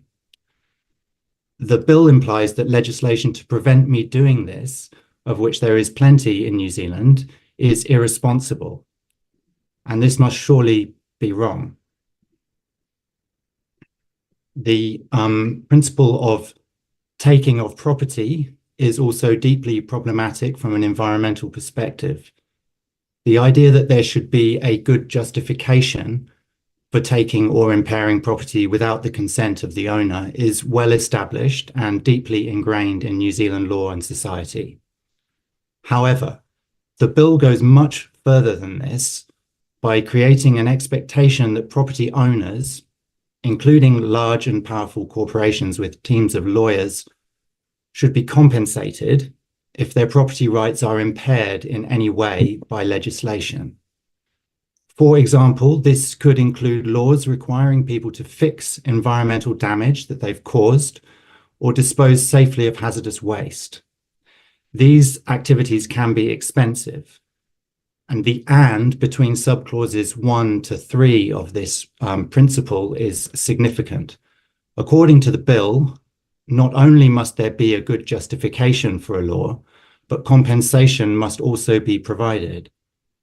And the idea that this, or that legislation which does not provide for this compensation is irresponsible, again, is extraordinary and must also be wrong. The principle on taxes, fees, and levies would effectively require Parliament to be able to prove and apportion blame to a specific sector of New Zealand society before being able to impose a levy. However, in the environmental space, there are often complex problems where it may be very difficult and potentially unhelpful to try to precisely apportion blame. A good example would be freshwater regulation. The principle on the rule of law is overly simplistic and not obviously related to the purpose of the bill. The principle that every person is equal before the law is especially problematic, and I'd suggest that a better formulation would be Lord Bingham's, which is that the laws of the land should apply equally to all, except to the extent that objective differences justify differentiation.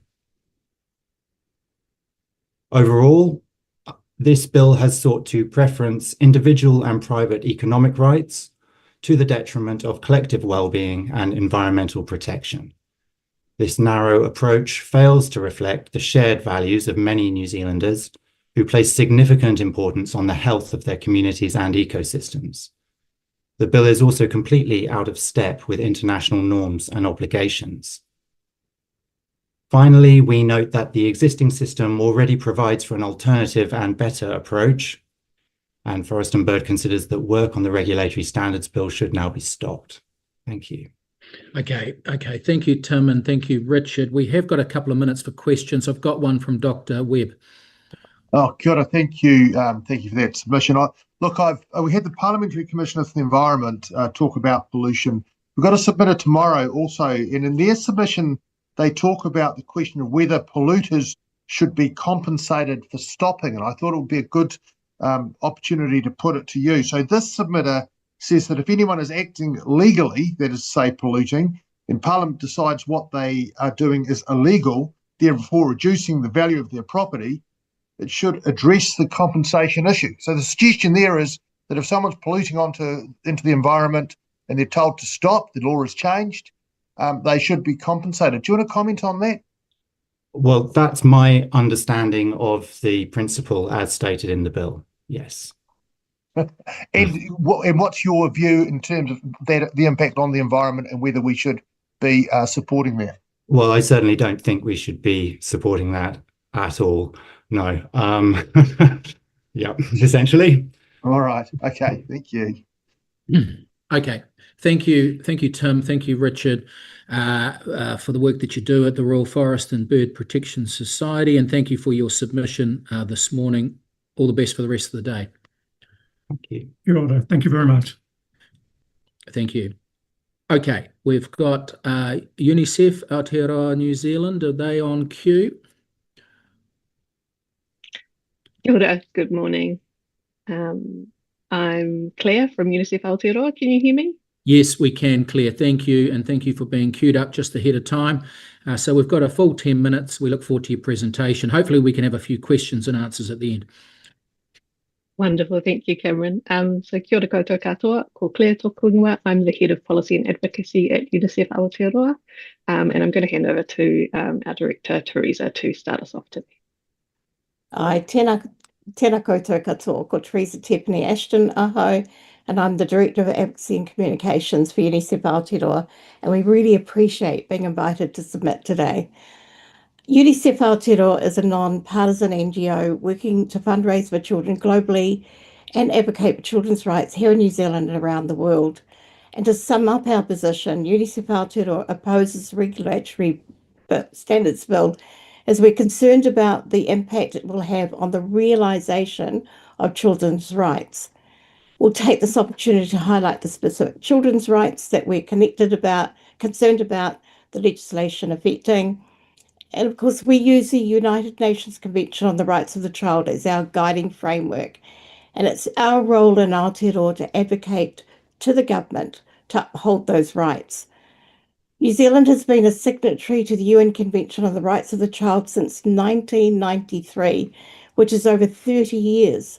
It's the most ratified convention in the world. And yet we see that children's rights are not being upheld in every part of New Zealand society. One of our overarching concerns in the bill is that there is no principle that will ensure that international obligations are met when legislation is developed. This is particularly concerning for us in relation to New Zealand's duty to uphold children's rights. And legislation has wide-ranging impacts and can affect every aspect of children's rights. So it's crucial for us that international obligations are a feature of lawmaking in Aotearoa. Article 4 of the UN Convention on the Rights of the Child obliges state parties to, and I quote, undertake all appropriate legislation, administrative and other measures for the implementation of the rights recognised in the present convention, end quote. Legislation, therefore, must refer to international obligations, like our 30-year commitment to children's rights. I refer to Mana Mokupuna's submission on this bill, where they state the regulatory framework impacts all areas of lives of mokopuna daily. Examples include regulation of early childhood sector, legislation governing care arrangements, and the tax system. Taking a children's rights-based approach to policy and lawmaking ensures children's rights, interests, and well-being are explicitly considered and provided for by government, leading to better outcomes for children and an increased likelihood they will live healthy, safe, and productive lives. It's critical, therefore, that the regulatory process considers New Zealand's international obligations, particularly in relation to children. And I'll now pass back to Claire. Kia ora, Teresa. So one of the things that UNICEF Aotearoa is concerned about is the lack of a te reti o waitangi principle in the bill. Children are taonga, children are precious. And as Te Whāriki, the early childhood curriculum describes, he taonga te mokopuna, kia whangaia, kia tipu, kia rea. A child is a treasure to be nurtured, to grow, to flourish. And to protect our taonga, we must uphold te reti o waitangi, especially Article 2 that protects taonga. The protections offered to tamariki under te reti o waitangi are critical. As part of our constitutional framework, it must be part of legislative design. By including obligations to te reti o waitangi into legislation, children's right to use their language and to have their culture respected is also guaranteed, as recognised by Article 30 of the UN Convention on the Rights of the Child. In 2023, the UN Committee on the Rights of the Child identified the need for specific action by the New Zealand government to address racism, discrimination and stigma against Māori in the areas of suicide, immunisation, sexual health, child poverty, housing and education. To uphold the best interests of the child, as guaranteed under Article 3 of the UN Convention, we want to see the inclusion of te reti o waitangi into legislation and the legislative process. We believe that the rights provided by te reti o waitangi to Māori are in the best interests of tamariki Māori and should be included in the bill. If regulation does not include te reti o waitangi, then tamariki Māori are at risk of lifelong inequities rather than reaching their full potential as taonga. As with our concerns around meeting international obligations for the UN Convention on the Rights of the Child that Teresa mentioned earlier, we're similarly concerned that not having an international obligations principle means that New Zealand will be less likely to meet its global climate commitments, for example, under the Paris Agreement. And I'd like to here reiterate what we said in our written submission. Our global climate commitments are critical to ensuring the livability and sustainability of the planet for children and future generations, particularly when global environmental crises are impacting children's lives now more than ever. The UNICEF State of the World's Children 2024 report entitled The Future of Childhood in a Changing World states that failing to protect children from the climate and ecological crises is a violation of their rights, as affirmed by the United Nations Committee on the Rights of the Child in General Comment 26. The committee recognises climate and environmental hazards as an urgent and systemic threat to children's rights and affirms children's right to a clean, healthy and sustainable environment. So we really want to reiterate that now is the time to ensure that our climate obligations and our responsibility to preserve a clean, healthy and sustainable environment for children in particular are central to good lawmaking in Aotearoa, New Zealand. And I'll just pass back to Teresa to finish us up today. Our final call to the committee is for the legislative process to include children and young people in decision-making and the policy process. Article 12 of the UN Convention on the Rights of the Child is the obligation for governments as duty bearers under the Convention to uphold children's rights to be heard and be meaningfully included in the decision-making that affects them. I'd like to quote one of our young ambassadors here. "We belong in these spaces. If it doesn't feel like anyone hears you, we belong here. And it's our future. We're young, and it's our choice to make a difference." In summary, we oppose the Regulatory Standards Bill and urge the government to abandon it. We also echo Mana Mokupuna's call for a wider conversation to be had on what good lawmaking is in New Zealand, in Aotearoa, New Zealand, including for children. Finally, we call on the government to 1, enshrine the UN Convention on the Rights of the Child into legislation so that all legislation must uphold the state's duty to realise children's rights. And 2, systematically consider children in all policy making by making child impact assessment a mandatory part of the policy process as recommended by the UN Committee on the Rights of the Child. Ngā mihi kia koutou. We welcome any questions. Okay, loud and clear. Members, thank you, Claire. Thank you, Teresa. Have we got any questions, members? One for me. Okay, we will just leave it at that, but thank you so much for coming in. Continue the good work at UNICEF and stay in touch with the process over the coming weeks and months. Ngā mihi. Thank you so much. Ngā mihi. Ngā mihi. Okay, thank you. I understand that we've got the Faux Pacifica Trust queued up.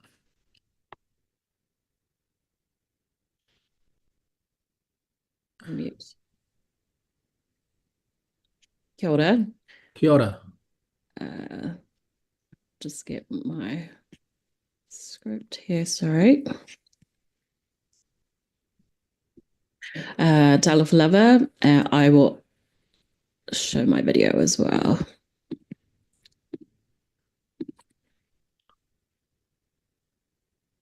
There we go. Talofa lava, thank you for this opportunity. My name is Ina Patisolo and I'm speaking on behalf of the Faux Pacifica Trust. We're a small charitable trust based in central west of Tāmaki Makaurau. Our purpose is to gather and amplify the voices of Pacific peoples in our Faux local board area. So nice to see you there, Deborah. This oral submission is in addition to all the points in our written submission, and we definitely tautoko all the previous speakers, experts and advocates who are objecting in very great detail against the Regulatory Standards Bill.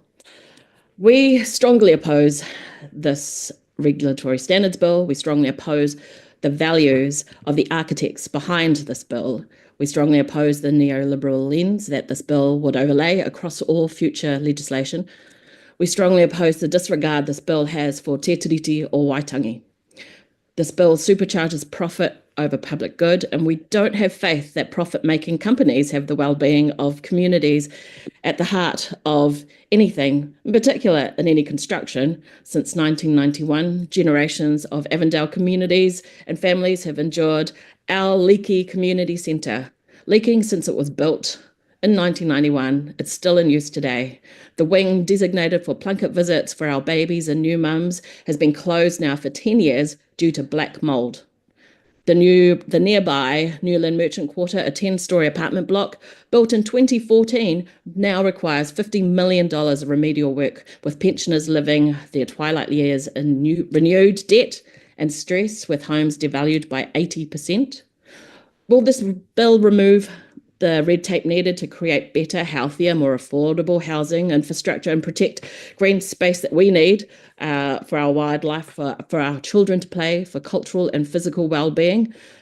Well, in our neighbourhood today in 2025, thanks to past decisions, our local amenities tell us no.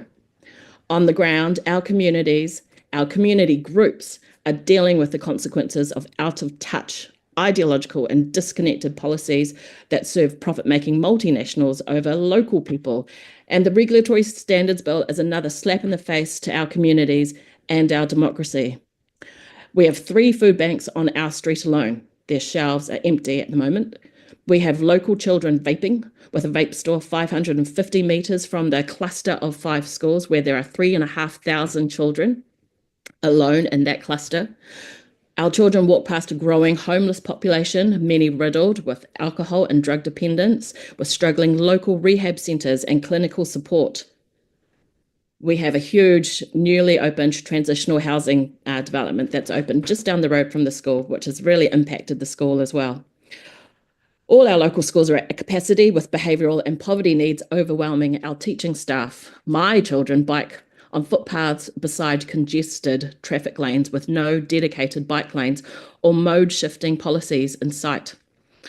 So our public services in our immediate neighbourhood, health, environmental, police, education are all underfunded, and yet this bill is here to solve a self-created problem. It's a waste of time and a waste of much needed resources. Community groups like ours cannot do the work of our public service of the government. We don't have faith that the architects of the Regulatory Standards Bill have our well-being in mind, with disingenuous ambitions to uplift all New Zealanders. All New Zealanders are not equal in Aotearoa, New Zealand. More than half of all Pacific children today face food insecurity. Māori and Pacifica women are disproportionately affected by the scrapping of the pay equity agreements. So the embarrassing debacle of the new and improved Better for Less school lunch program rolled out by the minister behind this bill is a terrible measure of care. Is this what we can expect from the Minister of Regulations, who will enjoy unprecedented powers through this bill? Pest-ridden frozen meals and inedible burnt meals for our children? I'll go on about the school lunches, as it was only yesterday that it was revealed that recommendations from its own ministry were again ignored by the minister, choosing to outsource to cheaper and profit-making companies instead of investing in the local suppliers and our local experts who know their schools and communities. It's just such a no-brainer. These policies are ideological, and this outsourcing for cheaper yet destructive outcomes, I fear, is emblematic of the Regulatory Standards Bill. We've seen a deliberate call to divide the country and a complete lack of respect and acknowledgement that the Indigenous peoples of Aotearoa are still here. They weren't killed off, despite solid efforts, legislative and physical attempts of erasure. In fact, actually, the First Peoples of Aotearoa contribute to the wealth, the health, the vibrancy and economy of this country. Tangata whenua have always been entrepreneurial, progressive, educated landowners with tikanga and taonga intact. But they are thriving still, despite the historic bullying of the literal and burying of the literal Te Tiriti o Waitangi. This bill revisits the Crown's legacy of erasing Te Tiriti o Waitangi, of ignoring iwi and hapu rights to have a say. So our community group, we work hard to stem the rising tide of hate and division. We work hard to create gatherings to incite respect and inquisitiveness about each other's differences.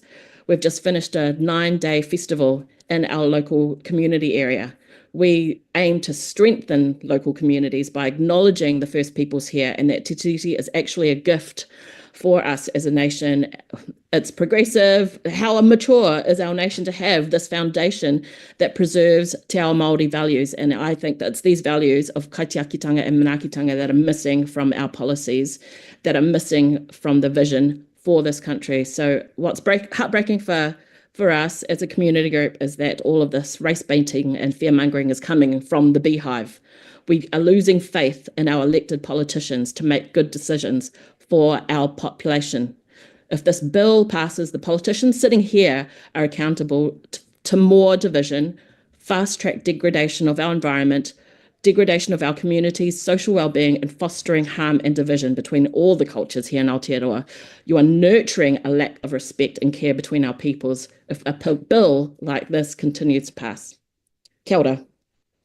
Kia ora. Okay. Any questions or comments, members? Dr. Russell. Just a big thank you for putting this submission together and for all the work you do in our local community. It's awesome, and I really appreciate the submission and the way you've presented it today. Whakatau lava. Whakatau. Very good. Thank you, Dr. Russell. Anyone else? Otherwise, we will just have to leave it at that. Thank you. Your submission was loud and clear, and thank you for joining us this afternoon, and all the best for the rest of the day. Thanks so much. Okay. Thank you. Kia ora. Okay, that brings us to the last submitter before our lunch break. Leonie Pihama. Have we got Leonie on Zoom or queued up? We're running a little bit early, so thank you, Leonie, for being here in advance. We look forward to your 5-minute submission and hopefully time for questions if there are any. Thank you. Tēnā koutou I te committee, tuatahi perangia ki te mihi atu ki te reo ngā mare kora no mō kai whātia. Takutai, e te māreikura moi rā. Ko wai tēnei he uri tēnei o Aotearoa, taranaki me Waikato, o Ngāti Rāhere, Ngāti Mahanga, Ngā Mahanga Tai, Ngā Hapu, tēnā tātou. I make this submission in opposition to the Regulatory Standards Bill. First of all, it's important to remind ourselves that in the consultation process prior to the introduction of the bill, 88% of the submitters were in opposition to the bill and its introduction, with only 0.33% in support. It's equally important to remember the many thousands who opposed the previous renditions of the treaty, the previous rendition of the Treaty Principles Bill, and the 100,000 who were part of the hikoi protesting the ongoing marginalisation of our people by this coalition government. This is the current political context that this bill sits within. Numerous submitters have raised the previous attempts by the ACT Party to introduce similar bills. All have been rejected by multiple governments. This bill has never had any support. It had no support in 2006, no support in 2011, no support in 2021, and should not have any support now. The bill should be rejected outright. The bill reintroduces the intention that underpinned the previous rejected Treaty Principles Bill. The deliberate refusal to recognise Te Tiriti o Waitangi is another clear example of the colonial violence being perpetrated by the Crown in this process. This bill is an attempt by ACT, with the coalition government's complicity and collusion, to entrench a mechanism by which to remove any treaty obligations, accountabilities, and deny the constitutional obligations central to Crown-Māori relationships. Many submitters have highlighted the Waitangi Tribunal call for the bill to not be progressed due to failure to consult and breaches aligned to principles of partnership and active protection. Given that position, it is important that this committee recognise that any enablement or enactment of this bill will be considered by Māori as a deliberate and intentional breach of Te Tiriti o Waitangi on the part of this coalition government, and that there will be serious future ramifications of such an act. The Legislation Design and Advisory Committee, mandated to promote good legislative standards, recommended this bill, as they did with the Treaty Principles Bill, not be progressed. Amongst numerous failings of the bill, they stated that they're sceptical of the quality of regulation will be in any way improved through the bill. They emphasised that some of the principles are vague, open-ended, inherently subjective, and create uncertainty. Furthermore, the LDAC highlight concerns about the failure to give due process to a bill that has a potential for significant constitutional impact. This is what Ani Makairi called and referred to as an insultation, and is the staging of a sham consultation. The rationale given for the bill is that it will support regulatory standards and good lawmaking. This is not the case. The bill seeks to reduce government input and involvement. The proposed values and standards are ones of privatisation, neoliberalism, and corporatisation, thus moving critical decision-making into the hands of the market and market-driven philosophies. It's about concentrating power in the hands of one minister, David Seymour, and a selected group of neoliberal corporate market-driven board members. The bill reflects a drive by ACT to further entrench neoliberal, conservative economic politics that will dismantle any meaningful approach to lawmaking. This is in line with intentions of groups such as Project 2025 that seek to reduce government in order for more market-driven control. It will bring into force the aims and objectives of right-wing neoliberal corporate elites and entities in the way that we see such control being given to similar groups under the Trump regime in America. It is yet another attempt to have a minority, wealthy elite have increased control over legislation and governance, and that is going to be entrenched by a party that is also a minority political flavor. I want to make comment on the attacks by David Seymour on those that have provided critique and analysis. The language used to deny the intellectual robust analysis provided by lawyers, activists, health and education experts, community organisations, economists, hapu iwi, researchers and academics is appalling. The role of scholars to provide evidence-based analysis and to act as critic and conscience of society is well established in Aotearoa. It's abhorrent to see him attack and degrade individuals because they do not agree with him. It's important to stress that all of those commentators under attack are well aware of the critical importance of good lawmaking, and this bill is not it. David Seymour has shown himself to be lacking in regards to the true intent of the bill and weaponising his power in a bid to silence critique of the approach, the failure of the process, and the real impact of this bill on everyday people in this country. Those critiques are not, as he has mentioned or commented, conspiracy theories. They are grounded in meaningful analysis that has been provided by a range of people across the political spectrum. The demeaning of those in opposition and presenting that as a joke is not funny. It is political gaslighting, and it's unacceptable behaviour from someone promoting a bill around regulatory standards. It is also unacceptable behaviour from a Deputy Prime Minister towards very renowned and very respected people in this country. The committee must ask, is this the person who should be in control of regulatory standards? In Waitangi last year, Annette Sykes said this coalition government is allowing the tail to wag the dog. This bill process is a clear example of the failure of coalition parties, National and New Zealand Fast, to pull into line the tail of this government through the enabling of centralisation of power through this bill with the ACT Party, who again, I want to state, are a minority party in both the coalition and within the political landscape. I want to close by speaking directly to the coalition partners on the committee. It's incumbent on the National Party, and I will say whose leader is conspicuous in this issue by his absence, and the New Zealand First Party to move to reject and remove this bill, to not consent to the whims of right-wing neoliberal corporate interests over what we all know to be the most important interests in this country, the social, economic, cultural, political and well-being of our people and of our whenua. Nō reira tēnā koutou.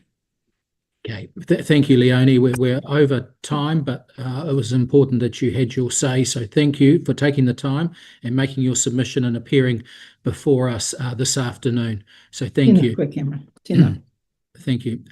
Members, we will pause for lunch break till 1 o'clock. I ask you to turn your microphones and cameras off, and we will see you at 1 o'clock sharp. Thank you.